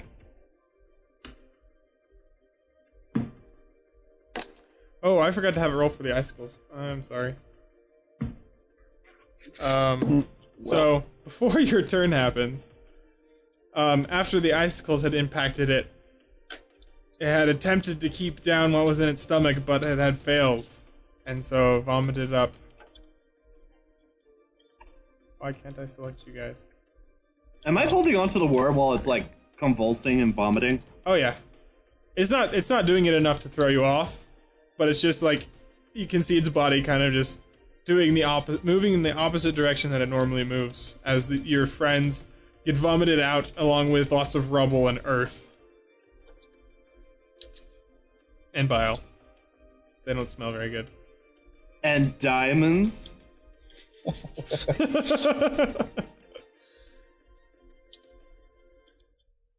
So, we actually got vomited out. Okay. You did get vomited out, so Ah. Did I kill it then? it is not Or did it dead. still- It is not dead. It just failed its Constitution saving throw, so it vomited them up. Howard looks up somewhat angrily and still goes ahead and casts the second level magic missiles. Okay. 5, 8, 11, and 15 points of force damage. Okay.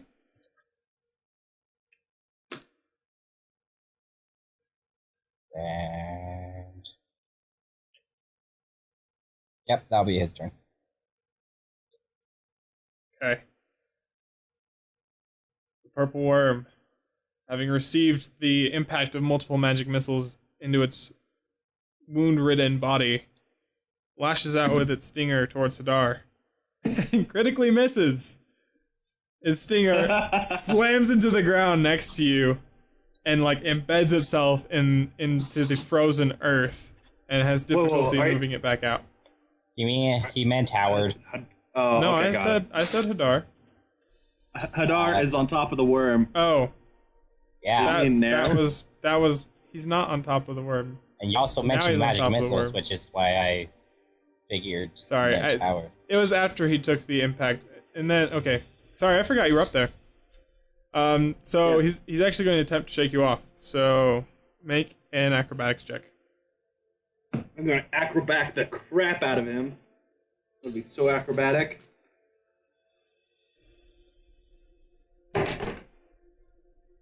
Dude, I got a 20.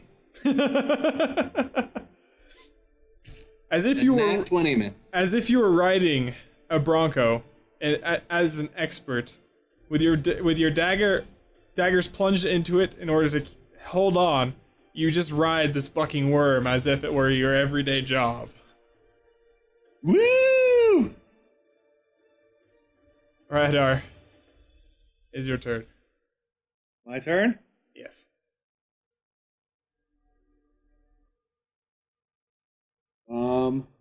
Well. Oh, what the heck. We'll just do one more guiding bolt this time. Is that with? Do you have to do that with something ranged? No, I don't. It's just Okay. a hand. I can use my hand. Oh, okay. I have a good question. Do I get a bonus to hit it because I am right on top? I'll give you advantage. Okay.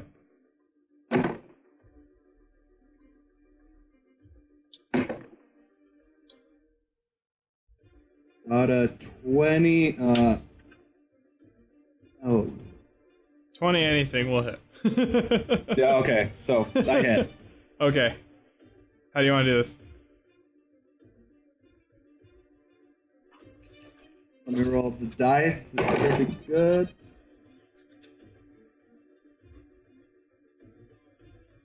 I mean, you'd have to like roll straight ones to not kill it. It got 16 damage. As I'm gonna put my hand right on top of it. I'm like, I hope you join Tiamat in hell. And then I'll just shoot the guiding bolt right through it. The guiding bolt, much to your surprise, the fervor of Hadar blows out the other side of the worm as its corpse reels backwards. You actually get thrown off Hadar, and its corpse slams into the ground. Still, to move no more. Hadar, make an acrobatics check to see if you land on your feet. I got a 10. Okay. You're able to, you kind of like stumble and trip, but you don't fall over as you hit the ground. Near the same time as the massive corpse of this purple worm.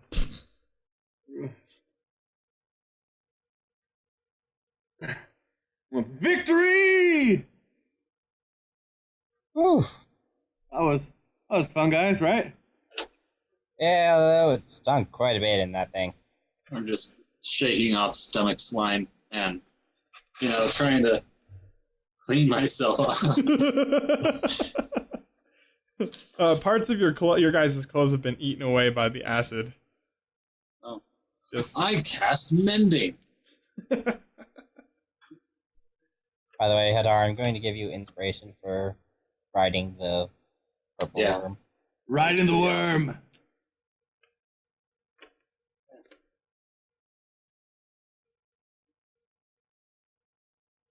I think that's the first time I've ever been able to use mending. Probably won't be the last. As I see Marin mend his clothes. Would you mind fixing mine up a little bit as well? Yeah, I cast mending on Howard. Okay. Ah, much better. I want to look up to where that light was coming from. Okay. Make a perception check again. Okay. Yay. 6. Still a shiny silver golden light. It's very pretty. So it didn't fade or anything? It's beginning to fade now that the worm has fallen. And also the weather that was beginning to stir up a torrent has also subsided.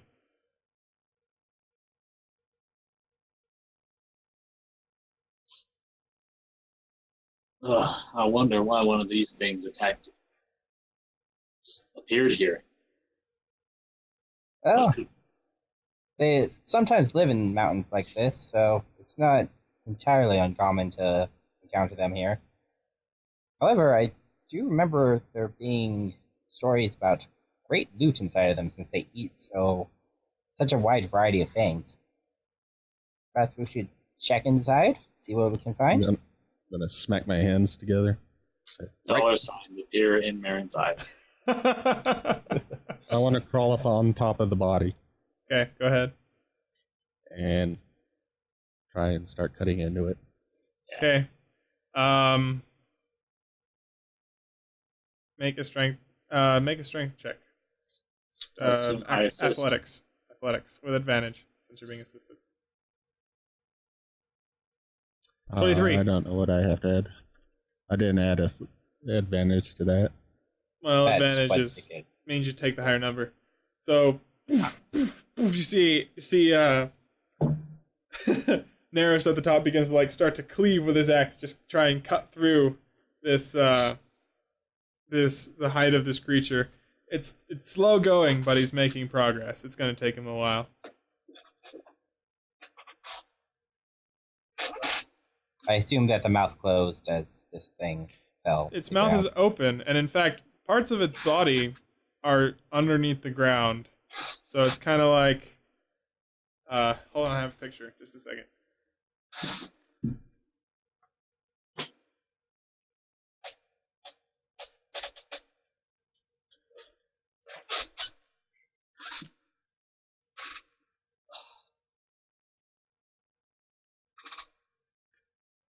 My double-sided tape has got dust on it, but this is a purple worm. Oh. So it's kind of got parts of it underground and parts of it above ground. Is its mouth now on the ground, or is it still somehow making up? No, this is a mini. Okay. That's a paper mini Okay. of what the purple worm looks like. I was just using it to show you how Just part of double its body is above it and underneath it. No, its head is on the ground in front of you. Its mouth open, moving no more. Or Howard will yell up, Nerif, we can just go in from the front. And I will bring out my wand and cast light on it and start walking into its mouth. Okay. And the mouth slams shut. No, I'm just kidding. As we do that, let's take our first break.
Hello.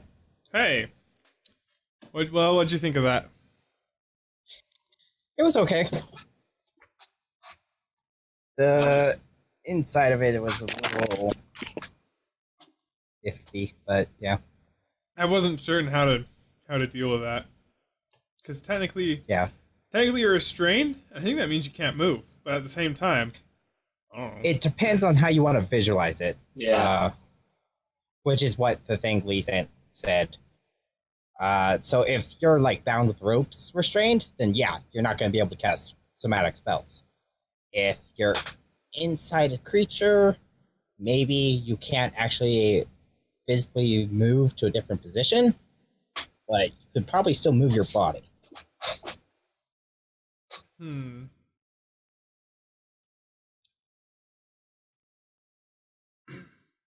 I was really tempted to cast Fireball. Inside of it, that would have been an interesting thing. Yeah, that's what. I mean, my character wouldn't do that, so I wasn't gonna do it. But I really wanted to find out what would happen. If you had shot a fireball inside of it, Yes, that would have been really funny. Probably, Fireball has a 40-foot diameter circle. that would have sucked a little bit. But I would think because it would be contained within the monster, nobody outside would be injured unless, it got blown to pieces. That is true. Yeah. You might take some damage. Yeah. Yeah. Probably would have outright killed me. Well, not outright. I don't know about that. But it would put us unconscious anyway. I was actually doing pretty well on health. Yeah, I don't know how. The ward. Yeah. And I nerfed the crap out of this thing. I got down to 16 health. I'm at 34, but that's because 19 of it was taken up by the ward. Well, you guys want to know how much damage his stomach really does? Okay. 12d6. Holy shit. Holy crap! Up to 72, yeah. Holy shit. Yeah, it's pretty bad. It looks like this is saying it kind of depends. Well, Which is what I said. What do you think so about? how much were you doing? What do you think 2d6 about using or something? attack rolls? I was doing like 4d6. It felt weird to do attack rolls for it. Should I make like a roll behind the screen to see if you get a hand free? Maybe. You know what? I thought that was fair. That, even though we didn't have to make attack rolls for those spells normally, to do that and instead have the trade-off of they automatically There's fail no their save saving for throw. them. Yeah. Yeah. I thought that was a fair trade-off. What about instead of you guys making attack rolls, I roll behind the screen and decide whether or not, like I just do like a DC roll behind the screen to see if you can get your hands free. I think I'd just rather have an attack roll. Yeah, the thing, though, for me was, though, since I failed, I lost a spell slot for nothing. And it was a higher level one. And that's not something that typically happens. Yeah, I agree. Okay, yeah, that was right. See, I was thinking, if you try to cast a spell normally and it fails, you still burn your spell slot. But you were unable to cast the spell at all, so I should probably have given you that, let you keep that spell slot. So That's why I asked you about it. That's a but- good point. In the moment, I couldn't really think. Yeah, pretty much with third level and higher, if it fails, it still typically does something. Or if they make their saving throw, it still typically does something. Right. But, yeah. Well, just like in this instance, you were restrained. You weren't able to fire off the spell at all. It wasn't that you tried to use it and it failed. It was that you couldn't even cast it. So you definitely shouldn't have missed your spell slot. So now, taking that into consideration, if you don't burn a spell slot like that, there's a way we did it. Okay. So if you don't make the AC, you just don't burn the Yeah, spell slot? you can't move. It's like you can't get your hands up or your fingers up to move them enough to cast a spell. So it's like you end up just can't move on that turn instead of. So you're trying. The attempt is you're trying to get your hands free to be able to do the somatic component. If you can't get your hands free, then you can't do the somatic component. There's no spell involved. No actual magic happens, and so you keep your spell slot. Could technically make it an athletics check so we don't confuse. So it doesn't have to have the same thing as the AC. and the difficulty could depend on the conditions. That's a good idea. I like that. I'm gonna scribble it down. Sticky notes. Granted, my athletics sucks. So Well, yeah, most spellcasters do, so that seems fair. yeah, but that's why it would probably be lower than the AC itself. I tend to do ACs. Well, and ACs are conditional, so I can decide what amount of peril you're in and how well you roll. Those kinds of things. Well, I'm talking about the armor class of the creature. Oh yeah, because its armor class not was the DC. Yeah, its armor class is pretty high. Well, I'm saying with the DC I can change it, but the armor class you're stuck with something. Usually high that's why I'm if saying it can beat you. That's why I'm So- saying the DC instead of the AC. So Okay. using athletics check. Does that sound good to you, Lee? Yes. Does it make sense from a gameplay balance standpoint?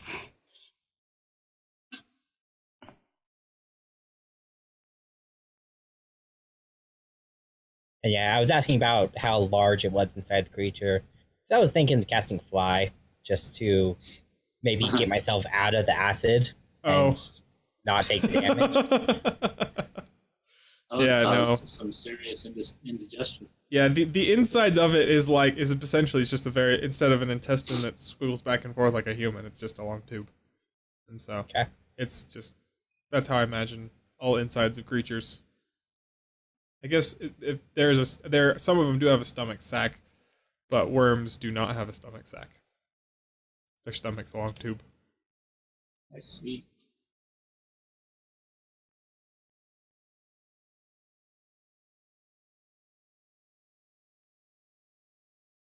Is Zach back yet? I'm chewing. Okay, I have a restrained spellcasting note made and stuck in my binder. So now I know. And if it ever comes up again, you can remind me to reference that. Okay. Sounds good. I'm gonna close my door real quick because the fan's louder. Door's open. By the way, Lee, do you have inspiration at the moment? Nope. No? I thought you did. No, sir. Like nobody has inspiration. That's a good thing. I brought it up a little bit, but guys, try and award inspiration to somebody at least once in a game, because I don't think anyone really knows who has it. And some people might be thinking some people have it when they don't. Just award it when something happens. Just give it to somebody. You don't need like a really big reason. It's supposed to be a renewable resource. You should aim to get it and give it every session. That's actually like what the Dungeon Master's Guide says about inspiration. It's like it should be given every session to your players. So It's made to cause players to try and be more creative, right? yes, the idea is if you do something cool, if you're like do some really good role playing, or you come up with an ingenious way to do something, then you get inspiration. Usually the DM awards it, but like it doesn't have to be a huge thing. If somebody just has a really good role playing moment, award those people inspiration. If somebody does something cool, give them inspiration, like Hadar got it for jumping on top of the worm. If somebody does something really cool and it tries to do something and it fails spectacularly, give them inspiration. Just as a player, look to try and do things to earn inspiration, and also look to give it away as much as you can, because it should be given away once per session at least, so that you guys can keep using it. The game. I was going to try and... Oh, go ahead. No, you first. I was gonna say the game is built for you guys to have be able to have an at-will advantage at least once a session. So do it. Well, my plan was to try and crawl out of the worm's mouth, but I ended up being puked instead. That would have been pretty funny. Do you currently have inspiration, Zach? I don't know. I'm not keeping track. On your character sheet, it says inspiration. You just click that little thing and put the dragon symbol in it. Yeah. That's how you keep track. Currently, it's written as a no, but okay. But yes, So please. we're going with currently the only person who has inspiration is Dark. Okay. Please give inspiration. Try and create situations to earn it. Try and look for a little thing. It can be something small too. Just look to give it out, and that will. I want to see it being used more often, and it hasn't really been being used up till this point. Okay. Alrighty. Okay. Well, welcome back. And in the aftermath of the destruction of this massive purple worm, you began trying to loot its insides. I believe, Howard, you walked inside of its mouth, correct? Yes, I cast light on my wand and walked inside of its mouth. Okay. I wanna You what? I wanna crawl down off the beast and stand next to the other people outside the mouth and say, how's it gonna breathe in there? Don't know, but they'll probably come out before they run out of air. At least I hope so. Alright, so who's going in? I'm not. Howard, and only Howard. Howard and only Howard? Okay, Howard, you march bravely into the mouth of this dead worm, and as you begin to make your way down its gullet and intestines, you see that the muscles have relaxed since the beast has died and kind of opened up. It's somewhat tight but movable area. Since you are a smaller creature, you find that it's quite easy to move around. There are large chunks of broken rock and mud and slime. All inside of this creature. Go ahead and make an investigation check. Jink's still in here. 16. 16. Okay. You begin to see with the light of your wand these glittering rocks in the muck and the mud littered throughout its insides. I will turn back towards the mouth and yell out, Marin, I might need the bag of holding in here. I'll look at the bag of holding, questioningly, thinking, do I really want it to get all slimy and dirty? And then I groan and toss it in. You just toss it in. He's a ways. He's Oh, a he ways is? inside. Yeah, he's like Shit. probably 30 feet inside of it already. Yeah, I reluctantly crawl inside. Okay, you find that there's enough room to stand inside of this beast. The passage tapers slightly as you go along, but at the beginning, there's plenty of room for you to walk around and avoid pools of acid. As you walk through, you catch up with Howard. Take a look at that. I point towards the glittering rocks. I grab all of them. Okay, you pick up 4 gemstones. Okay. Make a perception check. That is 12. You notice in the light of the wand that there are more shiny things down the way. Look, Howard, there's more over that way. I'm going to keep walking. Also, I'm going to activate my wand. Okay. As you activate your wand, there is you see this poof, this swirling mist about 60 feet down the tunnel. I need both of you to... Oh, sorry. Real quick. Both of you need to make dexterity checks to avoid pools of acid. You hop around them. That is going to be an 8. Just a dex check. Mm-hmm. It's 13. So as Marin hops and jumps over the acid, Howard, you slip in your boot, and part of your ankle falls into a pool of acid, and you take 15 points of acid damage. I am going to cast fly. Or actually, no, not. I'm not going to do that yet. Yes, cast fly.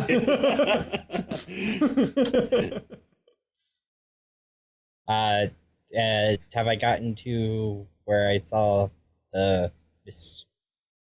I go directly to that. Okay, you went to the mist, and in digging around and rooting around the this mist that you see, you uncover a metal box that has a somewhat corroded lock on it. In fact, a lot of this box has been eaten away by the acid, and the metal is very thin in a lot of places. Okay. I am going to attempt to. There's a bunch of rocks around, isn't there? Around you is mostly sludge. Okay. I'm going to take out my own personal dagger and use it to try and beat the lock off. Okay, so you smack it with your palm a few times, the rusted lock just falls away. Okay. I open the box. You are possessed by a demon. No! I'm just kidding. That's right here. I grabbed those other gemstones that I saw. Okay. And you pass him and kind of continue down, picking up gemstones. There's one probably every 20 feet. Inside the box, Howard, you see a rolled up paper scroll, some rolled up black tube, and a bottle with a stopper in it and a liquid inside. Rolled up paper scroll, black tube. It's a rolled black tube. Okay. And then a unknown Bottle potion. with some unknown liquid in it, yes. Oh, who's going to drink that? Which of these are giving off the aura? All of Or is them. it all of it? All of them. Okay. Yep. Okay. So I put those in my own backpack. Okay, Marion, you've gotten a little bit of ways away from Howard, but you've been able to find a total of 14 stones, so 10 more than the ones you found before. 14 Yay. precious-looking gemstones. Awesome. How much further back does this go? Where Marion has gotten to, it's to the point where going further would mean actually like sliding and sliming, like getting down on your knees and kind of like trying to dig further in. It would be nasty, gross, corrosive, and probably not worth it. Okay. Probably not. The smell of the insides of this creature are already making you begin to get dizzy and feel sick to your stomach. Okay. I'll leave then. Yeah, let's get out of here, man. And head out on our way. Okay, Hadar and Nerif, what have you been doing? I'm waiting outside the mouth. Okay. Do you wish to do anything with the stinger of this creature? Ooh, I want to see if I could, I don't know, pull it off, the creature. Pull it off? Yeah, just yank it real hard. Just yank it real hard.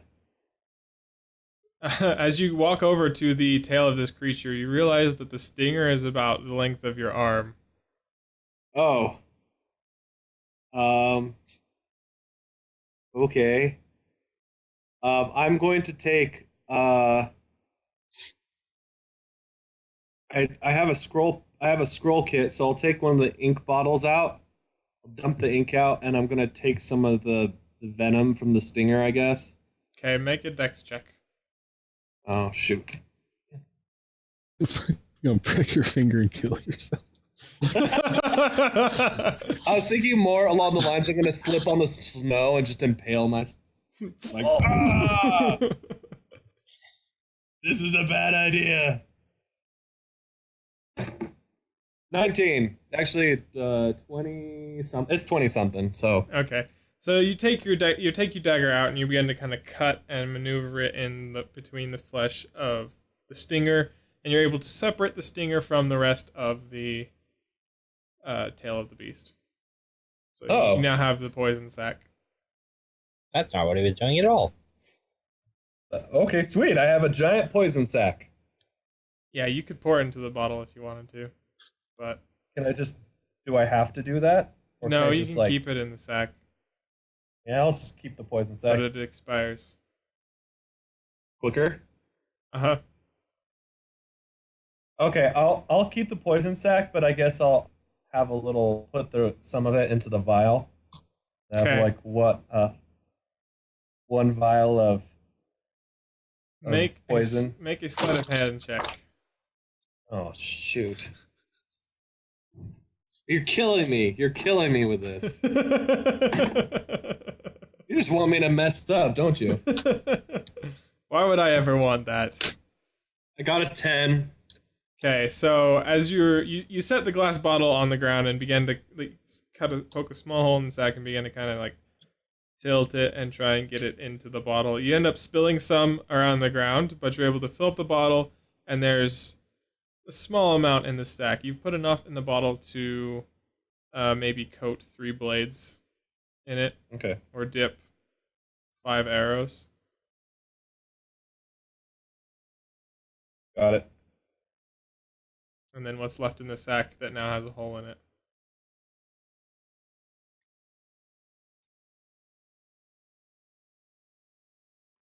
Okay, sweet. You know, what I've always really wanted to do is like poison someone in D&D, but we never had to do that. But I'm hoping this is what this poison's for. All of you check your drinks. I'm not gonna poison you guys. Jeez. All right, Well, we are out to kill some people. So Marin and Howard exit the mouth of this creature. Narif, have you been doing anything? Yes, once they're out of the creature. Okay. What do? They have popped out. I am going to attempt to pry free the largest tooth on the creature's mouth. Okay, make a dex check. Dex? Yeah, harvesting parts of a creature is a dex check. Using brute strength for this one. Okay, make a strength. You can make a strength check if you want, but Or you can try hitting it with your axe again and see how that goes. That's plan B. 13? you tug and tug and tug on this tooth, on the largest tooth that's there, but it won't budge. I want to take my axe and hack at its jaw.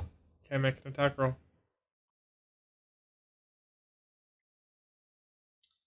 So as you swing your axe and slam it into the creature, you just start powdering all of its teeth, just smashing them into little bits.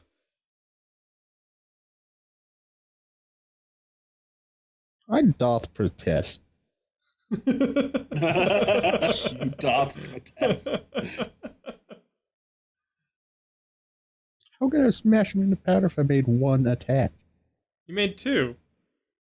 I clicked it on accident because I turned my... Okay, then your first strike hits the largest tooth, and it cracks it in the That's middle, fine. like cleaves it off in the middle, so it's now about the size of a medium tooth. That's fine. I will take that. I renamed my axe to tilde key on accident. Oh. I'm trying to figure out how to fix that. Why are you collecting teeth, Nerf? Well, you need a trophy of what you've killed. But nothing better than showing the teeth of the beast. Can't. Also, orcs like collecting teeth as well. Also, It's just something they do. this broken piece of tooth is still about the size of your forearm. That's fine. It got a rather large trophy this time. Anyway, I go ahead and pull out the scroll that I found and looked at it more closely in the actual daylight. Okay. Do you just know scrolls automatically like you know potions? I don't know how identifying scrolls works. I suppose it might have the name of it on it. There's not a name. There's some writings and instructions and a list of components. You could have me make an Arcana check, see if I Okay. recognize Yeah, the do spell. that. Make an Arcana check. Okay. So, I just thought of something. Yeah. There should be a Skyrim mod or video game mod, and if a potion is in your inventory for a really long time, you forget what it does. That'd be really funny. You start labeling all of your potions. I probably know what it does. I got a 27. Okay. This scroll, you're able to see scribbled in a very, very tiny, cramped handwriting in the bottom of the page. It says Otto's Irresistible Dance.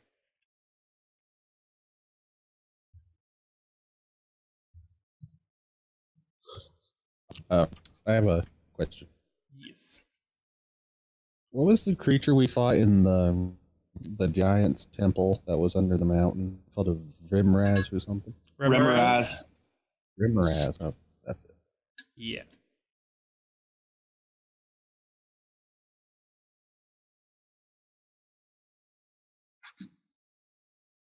Did you take one of their teeth too? Yeah. I took one other creature's tooth besides the worm. I can't remember what it was though. So is everybody done? So is Oh, go ahead. is everyone done like picking clean the giant monster? I'm gonna approach Howard and be like, "Hey, I noticed that you had a vial of liquid. What does that do?" You don't know that. How'd you He notice closed the that? box. Oh, it was still in the box. Oh, never mind. He Okay. opened the box, looked I at the actually stuff, and put closed it it in my again. pack. No, I put the stuff in my pack. Oh, did you leave the box there? Did Okay, the box so seem yeah. magical when I saw it? No, the box is not magical. It's just a box. Yeah, I just left it there then. How do I edit? How did I do that? You can fix it later. Click on the. So yeah, Hadar, Here. you just saw him come out with his pack on his back, just looking super Okay, happy never about mind then. something. Okay, after I finish with the scroll, I then bring out the tube to examine. Okay. Does it have any distinguishing marks on it or anything? It is a black tube. Do you unroll it? Sure. As you unroll it, it forms a circle. It was a rolled up circle. Very interesting. Do you guys think we should head on now, or do we have a little bit of time? I want to point It's out. cold. It is I want to cold. point out to the party the light I saw on the top of the temple. Oh, saw a light? Yes, it was glistening, gold and silver. Wow. Was the ice effect and ice attack like publicly visible, or did I just see that? Everybody on the outside of the worm saw it. So Hadar, Howard and Marin were inside. yeah, and like there are still some shards of icicles sticking out of the corpse. They're just they're not really melting in the frigid temperatures on the side of this mountain. Could have been Sora. It's the divine providence, the great, from the great dragon. Let us move forward, because I have wounds to tend, and I'd like to do that on the ship and away from the mountain. I'm gonna whip my head over to Hadar. Wait, Sora did that? I don't think Sora did it. I mean, she could have. I didn't take her for a. As far as I know, paladins don't shoot shards of glass. I mean, ice. Are you sure she's But, a paladin?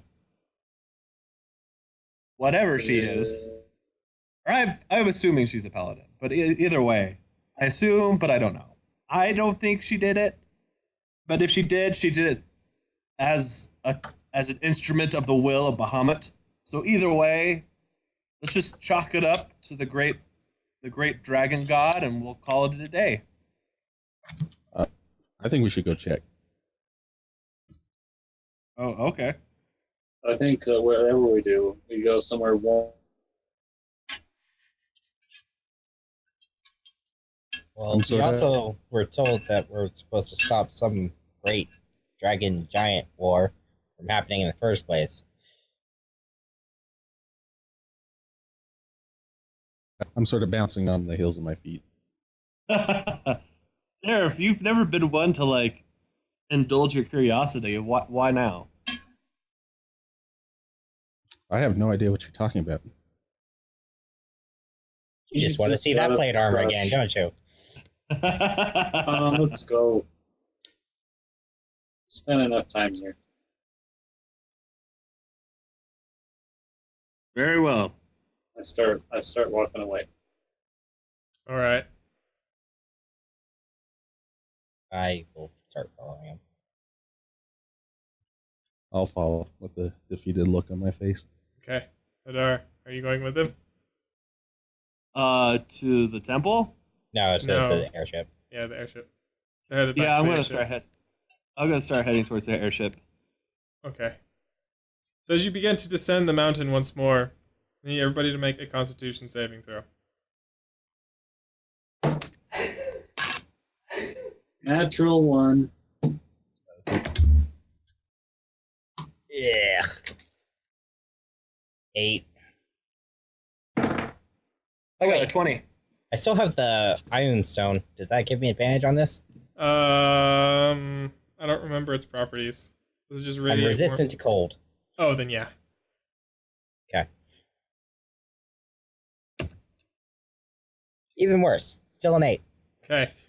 So, Howard and Marin, the cold begins to bite into your bones and freeze your joints as it works its way underneath your clothing. You both suffer 1 point of exhaustion as you all make your way back towards the ship. What does that do? Disadvantage on saving throws. Yep. Oh, that's fine. I'm gonna go take a nap anyway. And as you sit down on the mountainside to take a nap, you never wake up again. Not here. Okay, as you all descend the mountain with seemingly little effort, and you find that your ship is still waiting for you, moored to the side of the mountain with some heavy spikes driven into the stone. You jump on board, happy to be around the large fire that keeps the balloon aloft. And the captain remarks, "Glad to see that your journey didn't kill you." Nearly did. Yeah, Warms almost. himself by the fire. Kind of. Marin narrows his eyes at him, and it's like, was that thinly veiled sarcasm? No. That's, Well, you did that was leave us Marin's here. thought, anyway. You did leave us here in the freezing cold. So, maybe a little bit. But I'm gonna. but step great fish between- alive, do you stink? Smells like you got shot out of the wrong end of a bullywog. I'm What gonna happened step to you? between. I want to step between the captain and Marin, and break out my brand new worm tooth. We killed a beauty. That's a nice piece of bone you got there. You going to carve it into something? It's a tooth, You can carve half bone. of a tooth. It's a very big tooth. he seems totally unimpressed.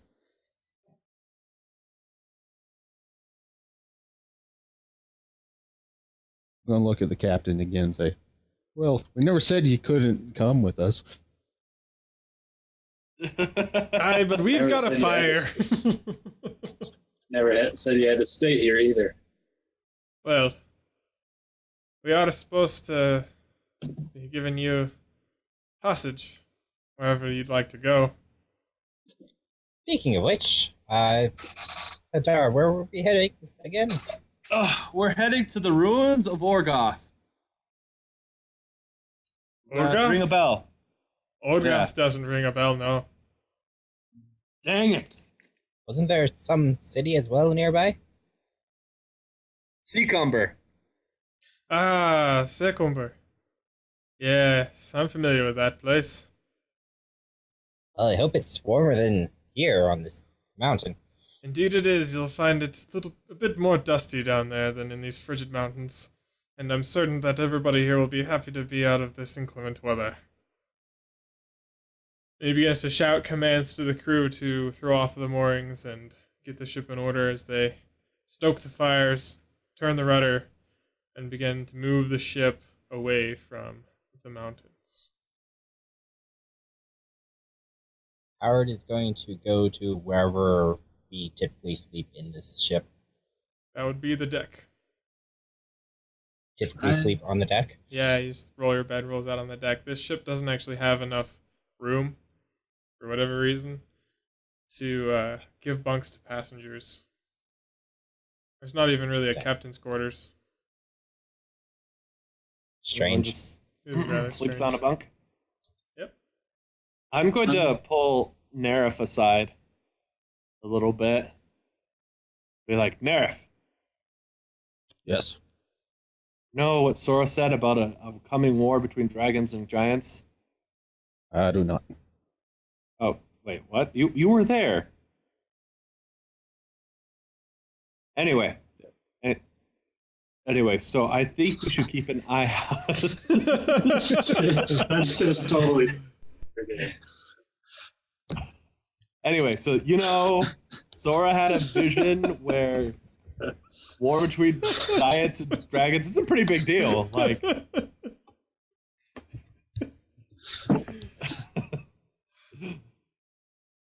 ring any bells now?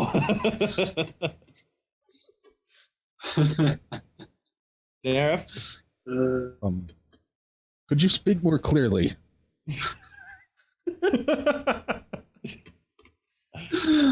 Okay, so it's a war between dragons and giants. Got it?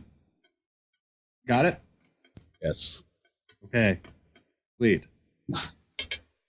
So, what I'm saying is we should keep an eye on these guys. Do I overhear this conversation? Do you? Are you listening for it? I don't know. I'm walking towards the cargo hold. What's your never mind. Hadar, make a stealth check. Ah, dang it. I'm gonna be shouting. I'm gonna fail this one. We should keep We should keep a close eye on these guys. Just heard about the war between the dragons and the giants, man.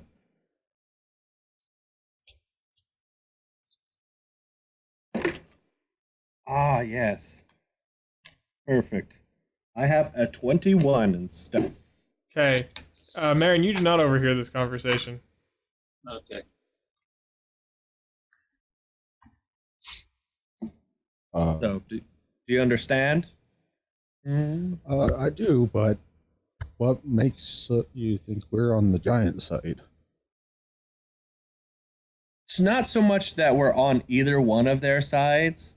It's more of like, we can't let this happen or everyone will die.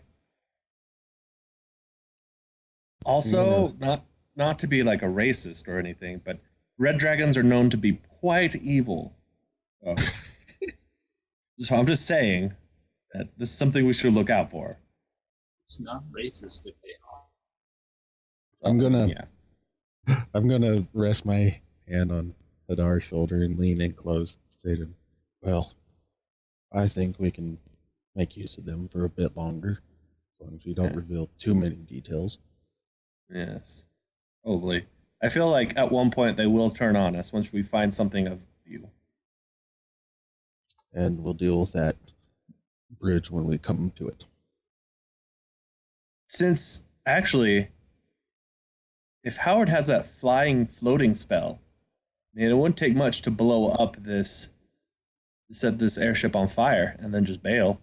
That'd be a good exit strategy. Darian, is there a roll I can make to gauge my ability to pilot this? Let me just say that Or, you cannot pilot an airship without a crew, and I actually can tell you how many Okay. people you need for the crew. Okay, I'm in. If you give me just a second. Positives. You need 4 people for the crew. That's all you need, just 4. I can be the captain and the crew. No, you need I'm 10 not- people for the crew. What? There's Yes. 10 people on this There's aircraft? not even 10 people on this ship. They're supposed to be. There's only Oh. 8. They're supposed Whoa. to be. There's supposed to be 10 people on the crew. How I've what got are they all doing? I've got a couple overlapping tokens. Sure. What are they all Well- doing? I do see a propeller on there the are other side view. various tasks. You have the helmsman. You have people who are here to man the armory. You have people who are here to make sure the balloon is working in proper order. Somebody's got to stoke that fire. And various other tasks to keep the ship in the air. Okay. And as Well- nobody here has any nautical experience that I'm aware of on land or on sea or air. I have land vehicle proficiency. Yeah, this ain't a land vehicle, son. It could be. If I try hard enough, or if I fail, it will become a land vehicle. Fair enough. Then you can drive it. I'll lean into Hadar. Okay. Worst comes to worst. I could probably at least pilot this safely down to the ground. I'm gonna look it up with like a stare of disbelief and be like, Make an insight check, Okay, Hadar. oh my god. Narif, make Oh, a deception check. Whoa. Let me find it. I got a 10 on insight, by the way. Hadar, you think he's telling the truth. You've got faith that he can fly an airship. Dang, this must be like Providence, divine Providence again. We have someone to pilot this airship. So To what's the- Hadar's credit, I did say I think I could kite it. Kite it? Yeah, you know, like if a plane engine stalls, you can glide it. It's not just. I mean, if we slaughter the crew, it's not going to just fall out of the air unless we cut the balloon off or something. Okay, well, if we can salvage the ship, it's good to know we have someone that can pilot it. Hmm. You continue to surprise me, Narif. You've just got hidden talents all the time. Yes, the army offers many opportunities. Be the best you can be. Oh, I heard they pay for your. I heard they pay for your like to go to the some of the universities here in the country. I've yet to see any of that money. Okay, well, I'm gonna move over to Howard and talk to him real quick. I'm gonna ask him if he has that fly spell or the hover. What's it called? The hover spell or feather fall? Which one? The one that lets you descend slowly, or the one that lets Descend you actually slowly. fly? Descend slowly. Yeah, I do have that one. Could you cast it on all 4 of us at once? Yeah, certainly. Okay. How long I'm just gonna get really close to Howard and be like, be ready for the call, and then I'm gonna walk away.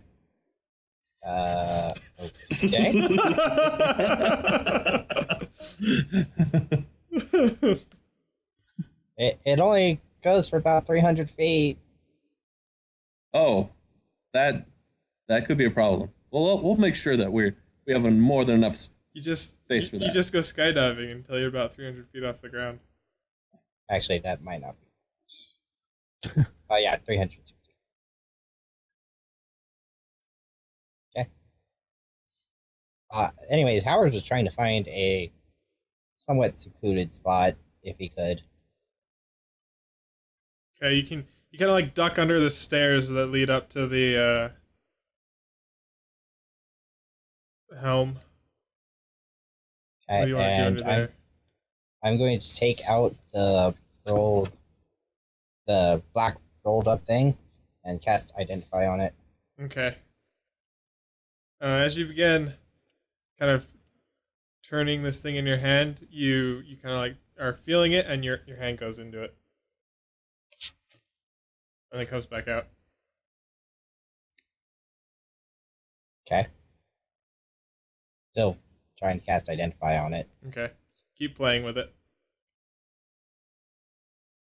While he's doing that, Marin, what are you doing? I am going below deck. And I'm going to get into here. Oh, into where? I'm not looking at it. Into where?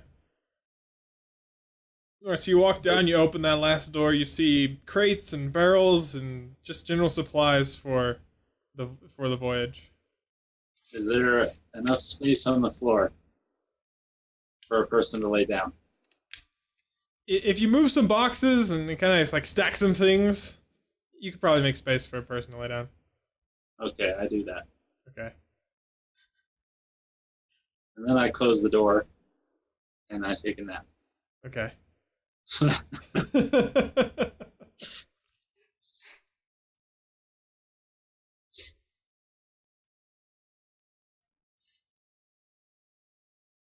Nerf and Hadar, what are you doing while Howard is casting Identify? I'm gonna rest because I'm almost dead. Just throw out your bedroll on the deck and head to sleep. Mm-hmm. Yeah, I'm gonna do the same. Okay. Since I do need to take a rest. After about an hour, Howard, you realize you have learned enough about this this strange black It only takes me circle. 11 minutes to cast Identify. Oh, I thought it was an hour. No, it's okay. 11 minutes. Cool. So after 11 minutes of playing around with it and like putting your hand in it, taking it back out, and then dropping things in it, you find out this is a portable hole. Okay. What exactly does a portable hole do? I'll have to look that up.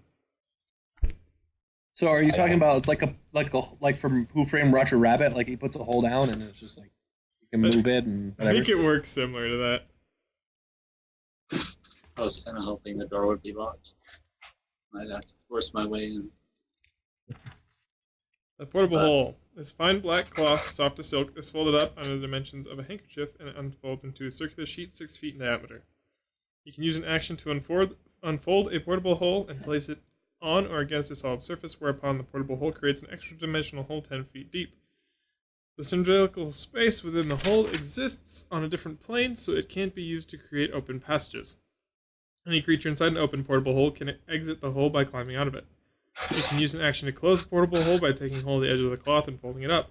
Folding the cloth closes the hole, and any creatures or objects within remain in the extra-dimensional space. No matter what's inside it, the hole weighs next to nothing. If the hole is folded up, a creature within the hole's extra-dimensional space can use an action to make a DC 10 strength check. On a successful check, the creature forces its way out and appears within 5 feet of the portable hole, the creature carrying it. A breathing creature within a closed portable hole can survive for up to 10 minutes, after which time it begins to suffocate. Placing a portable hole in an extra-dimensional space created by a bag of holding, Heward's Andy Haversack, or similar item instantly destroys both items and opens a gate to the astral plane. So don't put the portable hole in the bag of holding. Howard will think on this a little bit about our bag of holding, whether or not he wants to tell Marin about this, but we'll probably do it anyway in the end. After I identify the hole, I'm going to pull out the potion, mysterious potion, and identify that as well. You know you can identify potions by just taking a couple drinks of them, and you know if they're poisonous by smelling them, right? I'd rather not risk it being poisonous at the moment. Well, just in case. You can tell poison by smelling it. Oh. I'd rather keep it as it is. Potions. Well, I'm just saying potions do not need to be identified with identify. You can determine what a potion is by smelling it or looking or tasting it or something else. I'm just going to tell you what it is. Okay. Okay, that's fine. It won't make a difference because yeah, I have all the time. It's a potion of longevity. You're gonna make me look up what that does, aren't you? Yep. Yeah. It gives you immortality. Drink it, Howard. Drink it right now. It makes you longer. And Howard definitely needs to drink it. When you drink this potion, your physical age is reduced by 1d6 plus 6 years to a minimum of 13 years. Each time you sequentially drink a potion of longevity, there is a 10% cumulative chance that you instead age by 1d6 plus 6 years. Suspended in this amber liquid are a scorpion's tail, an adder's fang, a dead spider, and a tiny heart that, against all reason, is still beating. These ingredients vanish when the potion is opened. That is Okay. some wicked liquor. Yeah. Is there really one dose of it, or I'd say there's like 3. So we have we have a reverse aging potion. Huh. Yep. By the way, what is Otto's irresistible dance? It's really funny. Look it up in your player's handbook because I don't want to keep reading these things.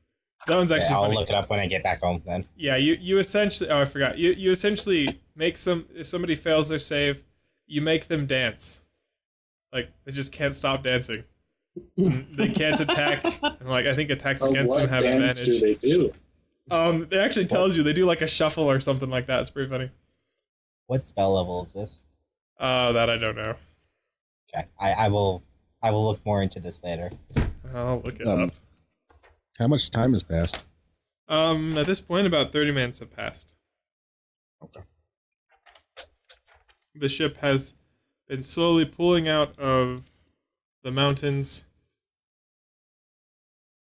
and you're beginning to see on the horizon what looks like much less frigid lands.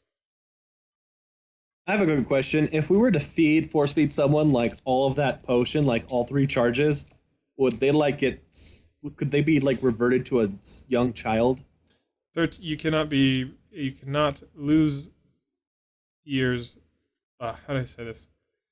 You can only reduce your age to 13 years. Okay. You can't make them younger than 13 years. Oh, 13 is... Well, that's dumb.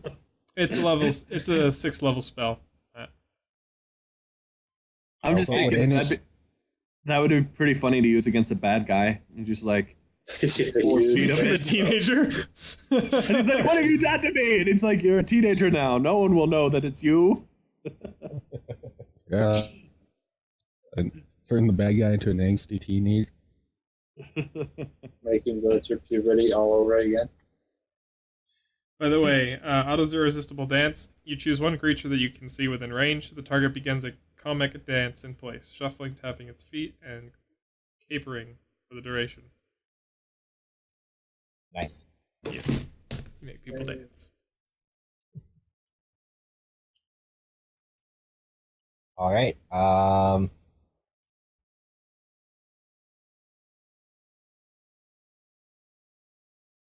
guess I will head over to Nerif wherever he's resting, and bring out the portable hole and tell him, "Hey, Nerif, look at what I found inside that worm." And then I spread it out into a circle and placed it on the deck. Okay. I'll sit up from my bedroll.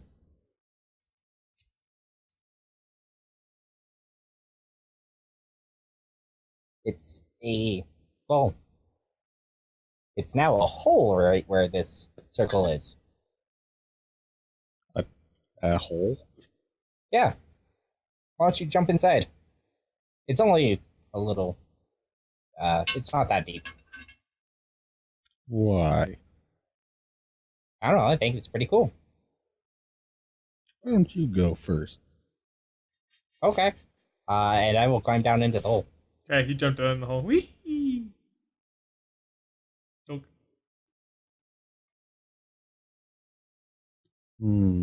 Scratch my chin. And I'll shrug and go into the hole. You're both now in this hole. It is 10 feet deep, so it's fairly dark. There's a nice little circle. See the red I go building ahead above and you. cast light. So, light it up a little Okay. bit. You light up the area. It seems like the light only goes so far, and then it either hits something or disappears. I figured this could actually be a handy place to hide if we needed to or something. What does it look like? Just black walls and stuff? Yeah, like it from like the light illuminates you and illuminates Howard, and then it's just black. Oh, I see. So if you look around, it looks and almost feels like you're just standing on nothing in the void, with a little hole of sky above you. Can I feel like any sort of like wind or air movement? Nope. Well, it might not be good for lighting a fire, but we could definitely move some chairs and beds down here. Nice idea. Maybe some magical light. Use up all your oxygen anyway. Oh, except I'm not there. Sorry. And it gets oxygen as long as the hole is placed. I said- It's only if somebody picks it up and then like stuffs it in their pocket. I said lighting the fire would be a bad idea. Oh, right. Yeah, sorry. I like it. We could potentially just hide under a bush. Yeah. Maybe we could break a giant's leg with it. That's Probably has a couple different Well, uses. But now I have to wonder, how do we get out? Shouldn't be too hard to just jump out or climb a little bit. Climb on what? I'm going to attempt to climb out of the hole. So as you go over just a few feet and you grab what feels like this fabric, but as you grab it, like it seems to be pretty easy to get handholds, and you just pull yourself out. See? Nice and simple. I'm going to look in bewilderment. All right. And I'll climb out. Okay, same thing for you. And once I'm out, I want to bring Howard in close and whisper real quietly so the rest of the party can't hear. And hide from the infomercials. And hide from the what? Infomercials. Oh. I could hear Darian's background sound. That's not my background sound. Swear it came from you. No, Infomercials. the What are sound those? the sound I'm playing is should sound like a ship. And turn up for you. Hear nothing. All right. Well, I'll turn and pull Howard in close. Could we use that place as a prison as well? Technically, yes. Although they might be able to get out of it. As you saw, it wasn't too difficult to climb in, and Well, I mean, if we just close the hole. yeah, if they can force their way out by themselves, they might be able to. But I suppose if we bound someone up, then we keep them in there pretty easily. What if you put someone in it and then put it in a bag of holding? But that would be a bad idea. What happens if you put a bag of holding in a right? Portable hole? Yeah. Same thing. No, because if Marin were to climb in the hole, that would rip open the astral plane. The bag of holding can go in the portable hole. The portable hole cannot go in the bag of holding. What if we tried to pull them in on each other? What? Just don't do it. It's a If you terrible try and idea. make interdimensional spaces, it really doesn't work well, and No. they tend to rip up. Yeah, hole see, into the astral because plane. you're putting... See, the bag of holding is only an interdimensional space inside of it. So when you close it, it's not a big deal if it goes inside the hole. Put the hole, which is its own interdimensional space, inside another interdimensional space, you've got problems.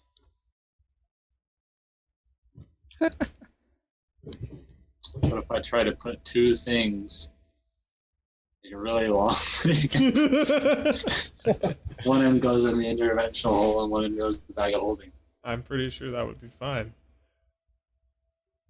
Anyway, I pulled up the hole and put it back. We could transport very long ladders that way. About 10 feet, but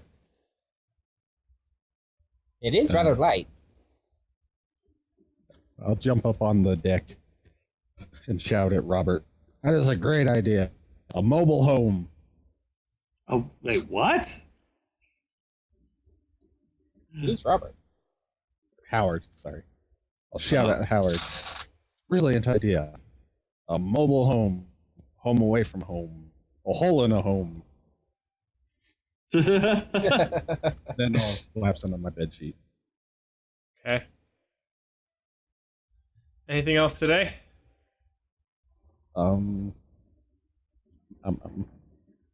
Yes, actually. After that, hold the box. I'll scramble out of my bedsheet again. And is anybody still awake? I'm not going to bed until tonight. I'm not taking a short rest or anything. Oh, it's the evening. Oh, it's already evening? No, actually, no, it would be about 3 in the afternoon, so you could go to bed, like, it'd be going to bed early. Well, I'd say Nerf's been laying in his bedroll, taking it easy, daydreaming and stuff. Howard's just been messing around on the ship. Okay. I'll approach Howard. But that weird spear thing we saw in the Armor Lady's Cathedral. Do we still have that? With spear thing? Yeah, it was it looked like a metal rod. The retractable rod? Oh! I believe Hadar took hold of that one. Huh. Where is that lizard? I'm just What is sleeping. Hadar then?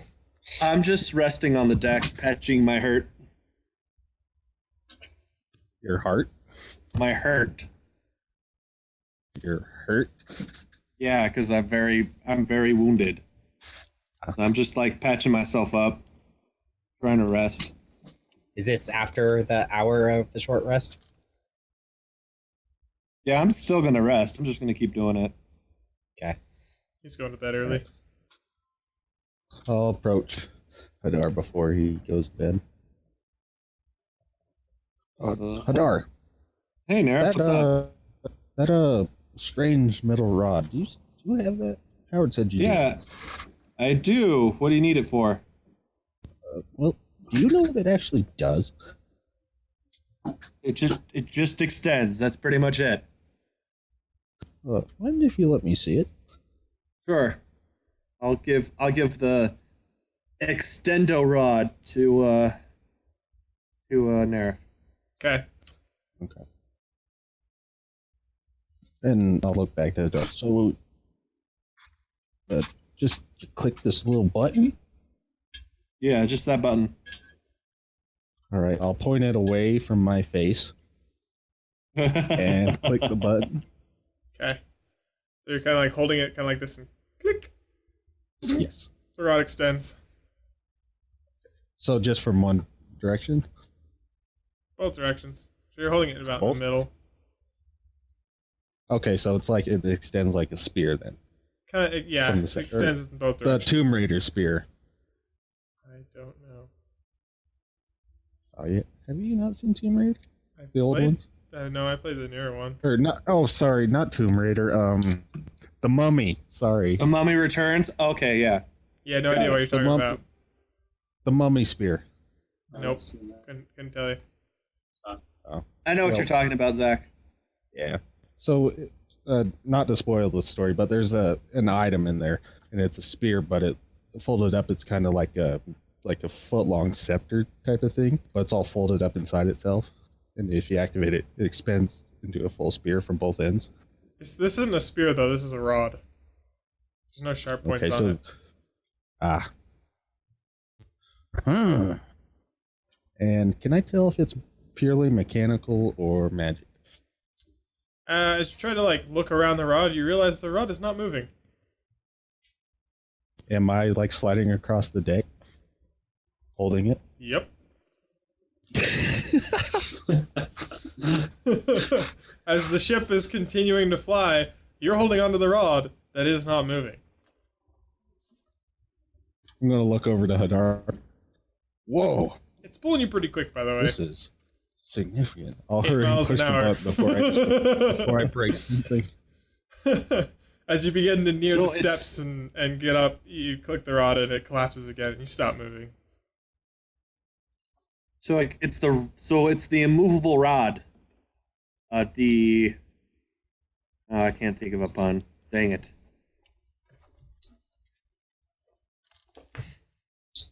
Either way, it's the rod that doesn't move. All we need to know. Can I tell if it's magic or just mechanical? Make an Arcana check. Based on not moving. Make an Arcana check. I would definitely say it's magic if it's staying in place. Yeah, it's magical. Hadar, how attached are you to this rod? I kind of want to keep it. It's cool. Might you lend it to me in certain situations? I mean, yeah, I'm not gonna. It's not like it's fine. Like you can borrow it when you want.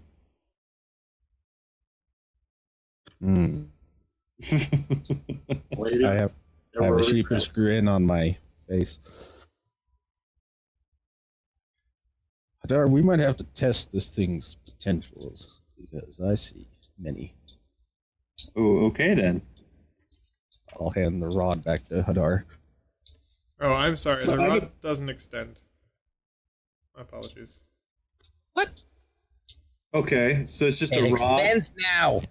Yeah, it extends now. It's about a 3-foot rod that extends to about 5 feet when you push the button, Okay. and it doesn't move. Okay. Okay, so when you extend it, it just stays in place, like it doesn't move. Yeah, it's called the movable Okay. rod. The immovable rod. Unintentional magical item change. Oh. Yep. I am so glad you kept that change because you would have just dashed all my ambitions. I don't know what you're And I have planning, but many. I'm slightly scared. I have some things I would like to try with the portable hole. May possibly break it. Let's play with time space. By the way, I would like to give Nerif inspiration for all of his antics today. Okay, Yes. mark that on your sheet, Nair. I am doing that right now.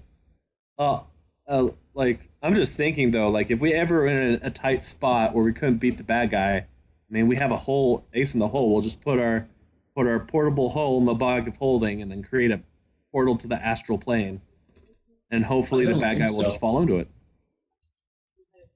We could probably fit the rod in there somehow and make it even worse. We hold on to the rod so we don't get dragged in.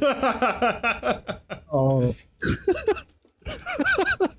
We'd end up in a dimension where time and space doesn't exist. It's just us and the rod. So Literally I- everything else is non-existent. I have a question. Uh-huh.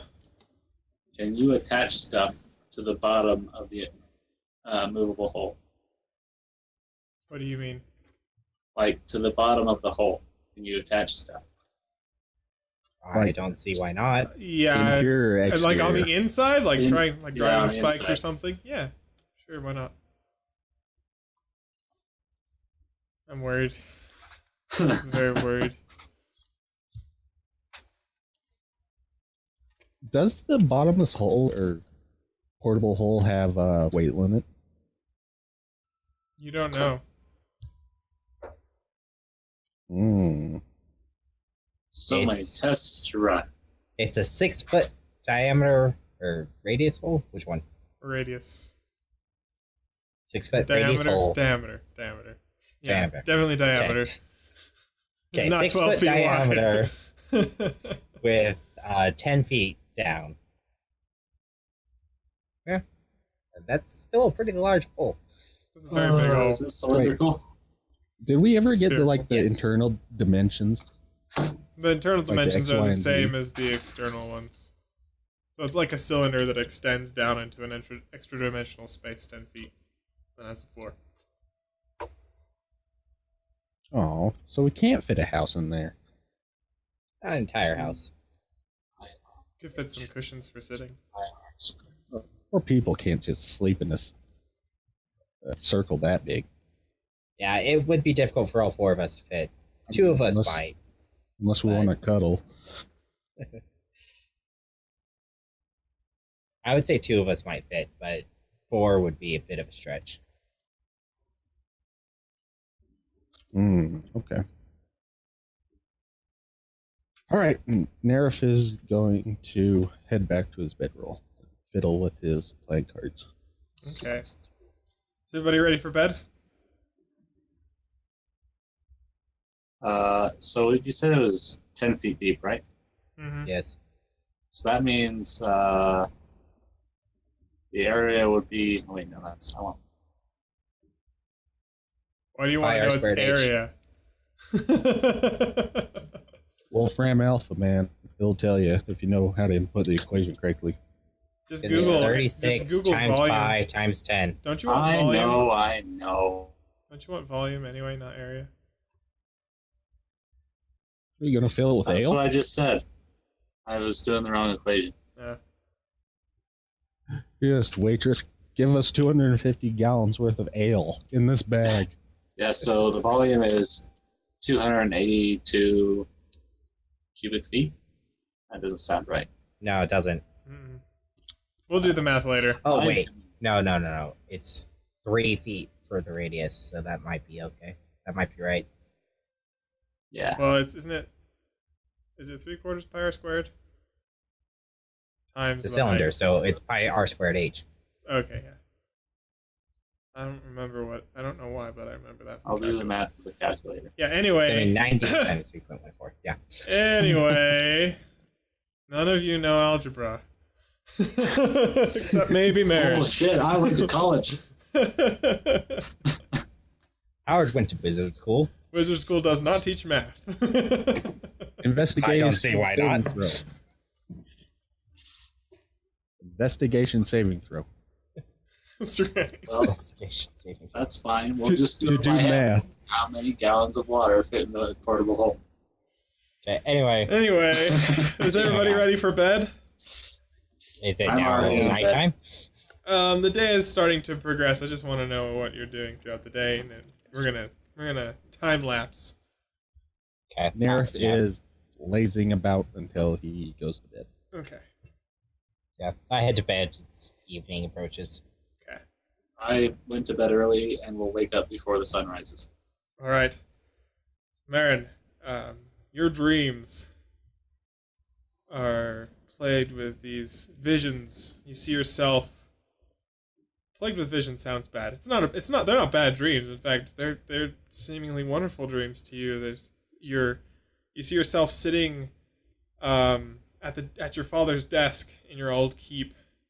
You see yourself near the vault in your keep that is filled with wealth. You see, as from the perspective of a bird, fly over these beautiful landscapes and pastures, and you understand internally that they are yours. And this voice comes to you that says, I can find the right note.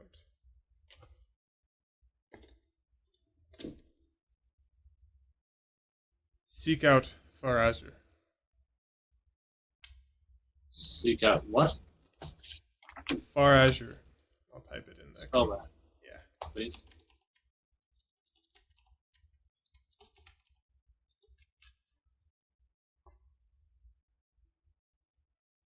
Let me double check myself.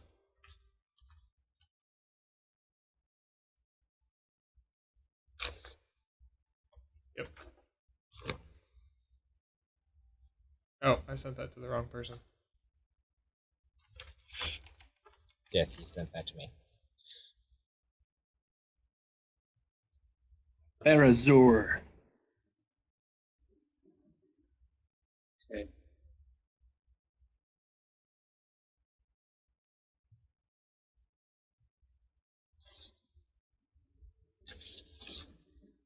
Do we have any hints? No. Just No, that just- name. It's a similar feeling to that voice that came to you before. But just that, you're supposed to, this name, and from your dream before, you're supposed, you were sent to the same town that Hadar is going towards. Oh, yeah. Okay. Alrighty then. All right, everybody wakes up. I must know, are you actually going to stage a mutiny? I'm not. No? Not at the moment. Okay, next day passes. Third day. Or is it? No, second. Yeah, third day of journeying. You do anything? Howard is going to approach Hadar. Hadar, we were given this quest to take care of your family, but we really don't know much about them. At least the rest of us don't. It's not a topic I like to discuss, usually. Where I can help. But we are kind of all involved in this now. Are you Yeah, sure you there's are. nothing we should know? Well, you know how I follow Bahamut, and, the dragon god, that? Well, they follow the other one, the evil one. My older siblings pretty much sold their souls to Tiamat, and murdered the rest of my family, and proceeded to turn our entire clan into a cult or Tiamat. So yeah, that's what you're looking at.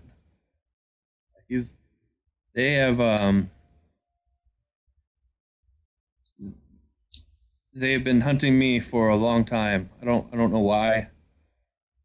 Probably just to finish the job, but that's why I was in Nightstone, or was that the name of the town? Nightstone? Yes. Hmm? That's why I was in Nightstone, because I know they wouldn't look for me near the giant obelisk there.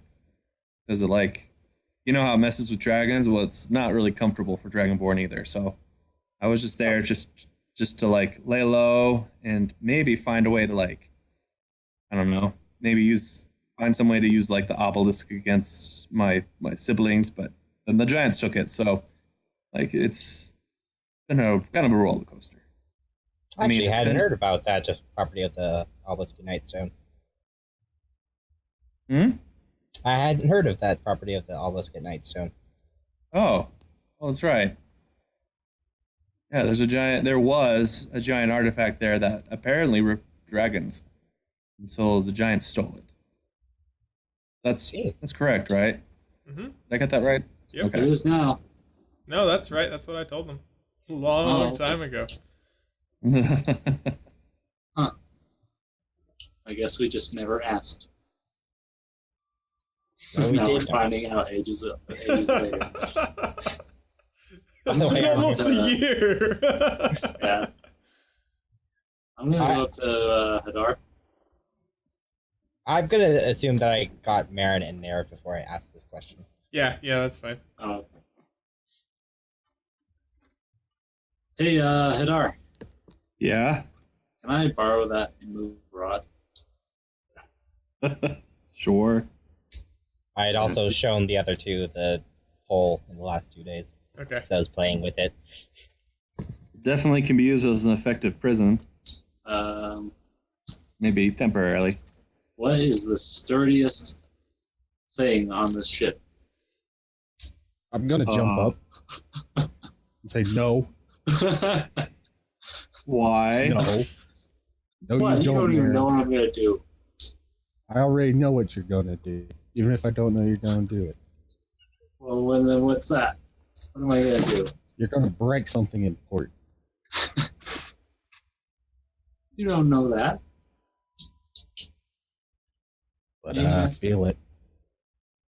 Well, I'm gonna do it anyway. Don't. I gotta know. Don't you do it. What's this? What are you planning to do, Marin? I need to find out how strong the immovable rod is. What better to test it against than this ship? If don't. I don't Nerf think is pointing a it would very take strong too finger kind- at him. With a I don't very think it would take serious too look in his kindly eyes. if we actually broke something.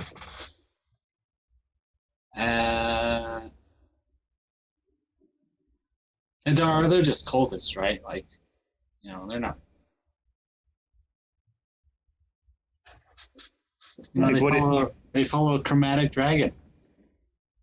You mean my brother and sister? I mean I mean these people, these cultists. The crew. the crew. Yes. Yeah, so Well, I don't know exactly what their game is. Like, they claim that their dragon lord they serve is gone against her nature. It's very hard to believe because dragons don't really do that. But I want to wait. I don't want to, like, attack them if that's what you're going to do. no. I just want to know if the rod can stop the ship. I doubt it.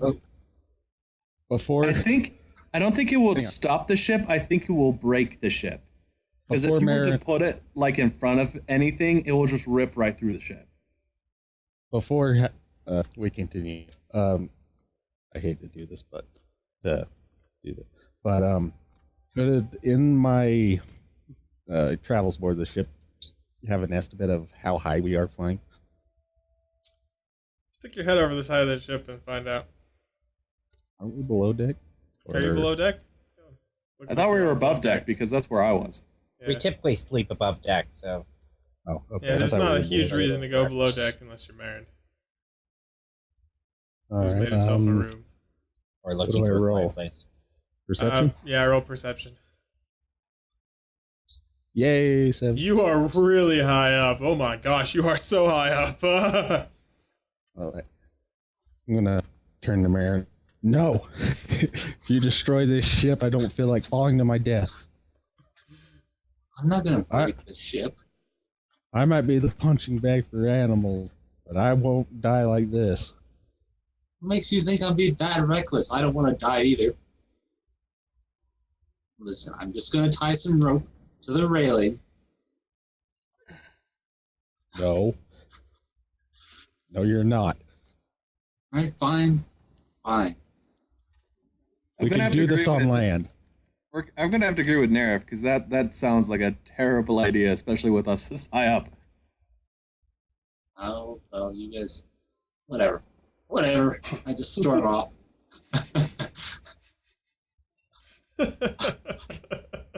Man, you guys are almost doing my job for me.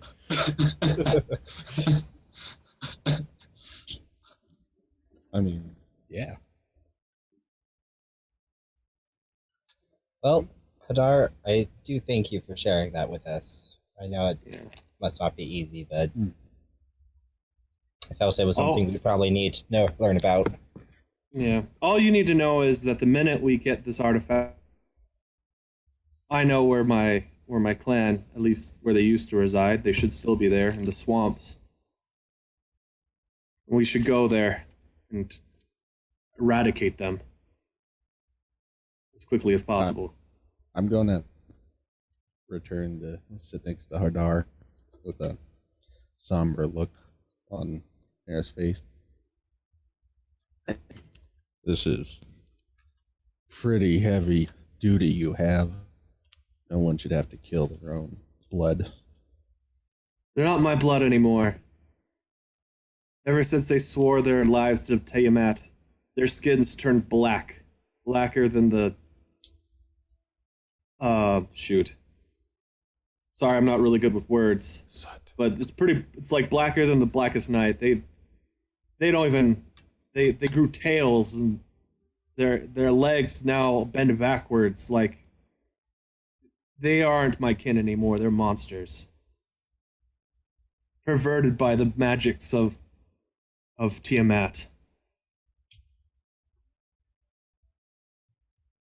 So when I kill them, I won't feel any remorse. Hmm. I'll look. I'm just gonna look down towards the floor of the deck. Say still. It's not right to end your own blood's life. Though it must be done in special needs. Yeah. But I figure that many of us here have at least similar crosses to bear. And, I mean, if we normally wouldn't be here if it wasn't for the things, well, I mean, we would have never ever met each other if not for the things we've had to deal with and carry. I'm going to promptly stand up. Forgive me, Hadar. But I must write a letter. You have inspired something in me. I'm going to head off towards my bedroll and items. Okay. Oh, okay. So I'm gonna go up to the captain. Oh, son. Oh, would it be much trouble for you to go and find a large boulder? I'm sorry? I need a boulder. Right. So you're saying you want me to put the shit down so you can find a boulder? Yes, and then we're going to put it on the ship. And then we're going to go up into the air. I'm going to tie something to it, and then we're going to drop it off the ship again. Alright. As you say. He shouts out some orders that begin to let off air from the balloon, and the ship begins to descend. Are you seriously doing this, Marin? Does this really need to be done? It does. I need to know.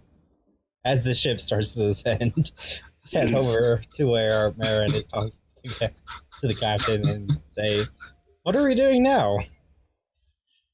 You won't let me conduct my experiment on the ship, so I'm finding a suitable replacement. Well, I'm also interested in seeing how much it can hold exactly.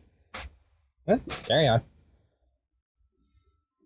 The ship descends even further. The ground's now about 100, 200 feet away. And then as it touches down, you find yourself in an unfamiliar place. As you look around, this area seems much drier. And there's the map. I just need to see where you are. There are rolling hills in the vicinity. You're not familiar with this area. None of you have been in this particular part of Farron. Not in 50 years? Okay, you may have.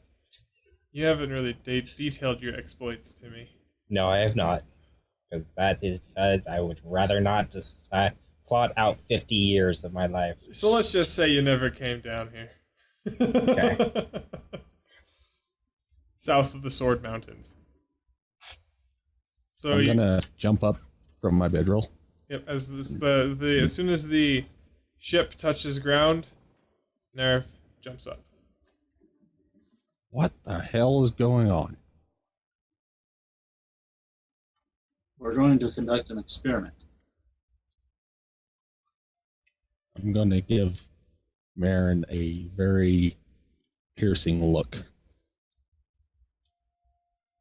I just raised my eyebrow and looked back at him. Well, aren't you curious to see just how much this rod can hold?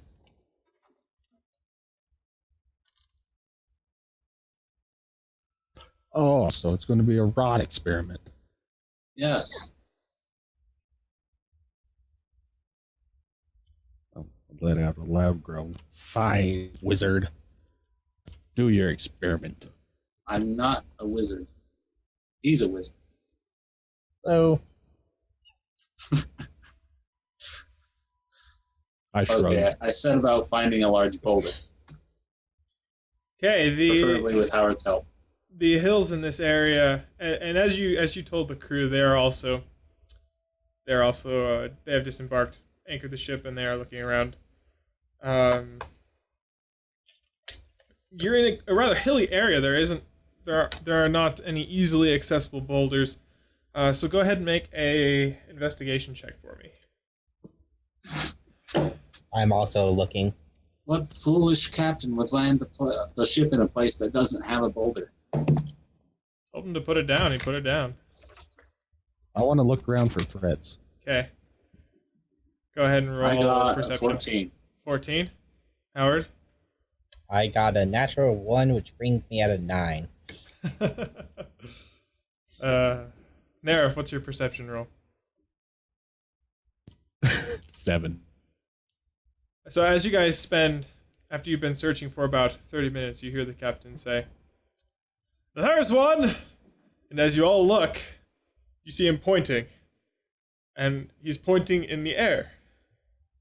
As you all turn, you see a massive boulder flying through the air, slam into the side of the anchored ship, smashing through the hull. You see debris and splinters fly in all directions as it passes through one side of the hull and then out the other, leaving a very large hole in the ship. From which I am direction? just fucking speechless. As you look over, as you look over back to where the boulder came from, you see hill giants cresting one of the slow rolling hills, and that is where we will end tonight's session. Which direction? God damn it, Barry, you broke my shit. You wanted a boulder. I gave you a boulder. Howard will yell out at the end, "You owe us a new ship!" So, is it okay if Nerf beats Marin into a bloody pulp? Probably not. I'm gonna say probably no. That's not okay. I mean, you But can. we could still beat. We could beat him up. Yeah. We could like at least teach him a lesson. You could. Don't but- think that Marin would just, let you do that. Yeah, let's not have some inter-party fighting. I mean, it's not his fault that a hill giant threw a rock at your ship. It is directly his but he- fault. It is not my fault. It is indirectly my fault. Yeah. We would have never landed if he said nothing. That's true. But I didn't ask a hill giant to throw a boulder at us. Also, Well, the fact that I would probably know how much it could withstand if I cast Identify on it. On what? The, the rod? immovable rod. Oh yeah. I never cast Identify on You that never one. did. So. Well, you could sit with it for an hour and find out too. I had such mild-mannered experiments ready. You'd be surprised how much it can hold. Mild-mannered. I was only going to drop a boulder. Only a boulder. But I won't spoil my ideas, but it doesn't have anything to do with how much it can hold. Oh no. Well, I was going to see if you could attach it to the bottom of the hole and see if it means you couldn't move the hole anymore. That'd be interesting. I was also thinking if anyone gets swallowed by a monster again, you just have to pull that baby out and extend it, and then when a monster moves, it just rip its insides out. So that would be pretty cool. There is precedent for that. That would be a There hell of a is. way to kill the worm. I think that's why I thought just it moved. extended, Marin, to be honest. Yeah. I'm pretty sure Mercer's extends. I don't think so. I think his works just as it does in the... Yeah, oh well. Ours is cool, it So- extends. I have a quick question. When you extend the rod, it can't be moved. It's fixed. Like you can't wave it around or anything. Like it's just fixed where you extend it. Correct. Okay, got it.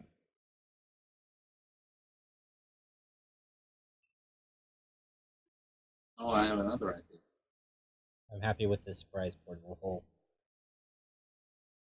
I saw that in the list of magic items that I could roll for. I just rolled a treasure hoard inside of that creature. But I was looking on the list of, because like it was 1d4 magic items. I was looking on this. I was like, ooh, a portable hole. This we is ever find perfect out- for Howard. Yes. Did we ever find out what the scroll was? Because you said it was a scroll. The weird. It's Otto's Irresistible Dance. So it's a Oh. 6th level spell. They have to make you didn't say what type of saving throw, but if they fail, then that creature is just uncontrollably dancing where it is It's perfect. for the duration. I would really like to know why someone had a box with these 3 things in it. Just like a potion of longevity, a portable hole, and the dancing spell. Like, It is quite the collection. I'm just trying to think like what situation would call for all that sort of thing. I'll leave Maybe that it up was to just your their box of imagination. random crap. What? It's never random. So maybe it was just their box of stuff. It was just on hand. Not anything that they had a specific need for. I have one of those. I have scrolls for stuff that I don't use. But you have magical items that you. I mean, Yeah, I I hardly ever use Arden. it's true, but that's because Just kind of Arden's chills there. annoying. I also have a box full of scrolls. Is there stuff written on the scrolls? Yes. We were told what scrolls they are. Yeah. Yeah. You were That's how I drunk. got Fly. Yeah, Fly was got one of all them. sorts of it. There's water breathing, detect magic, which I'm purposefully not copying down. A couple others. Wait, why are you There's not purposely detect writing? magic, it's dispel magic. Oh, I thought it was detect. No. It's dispel. Oh, you could break a lot of stuff with that. Well, I already have Uh, dispel magic. So. Sending. I'll see you guys next Oh, week. here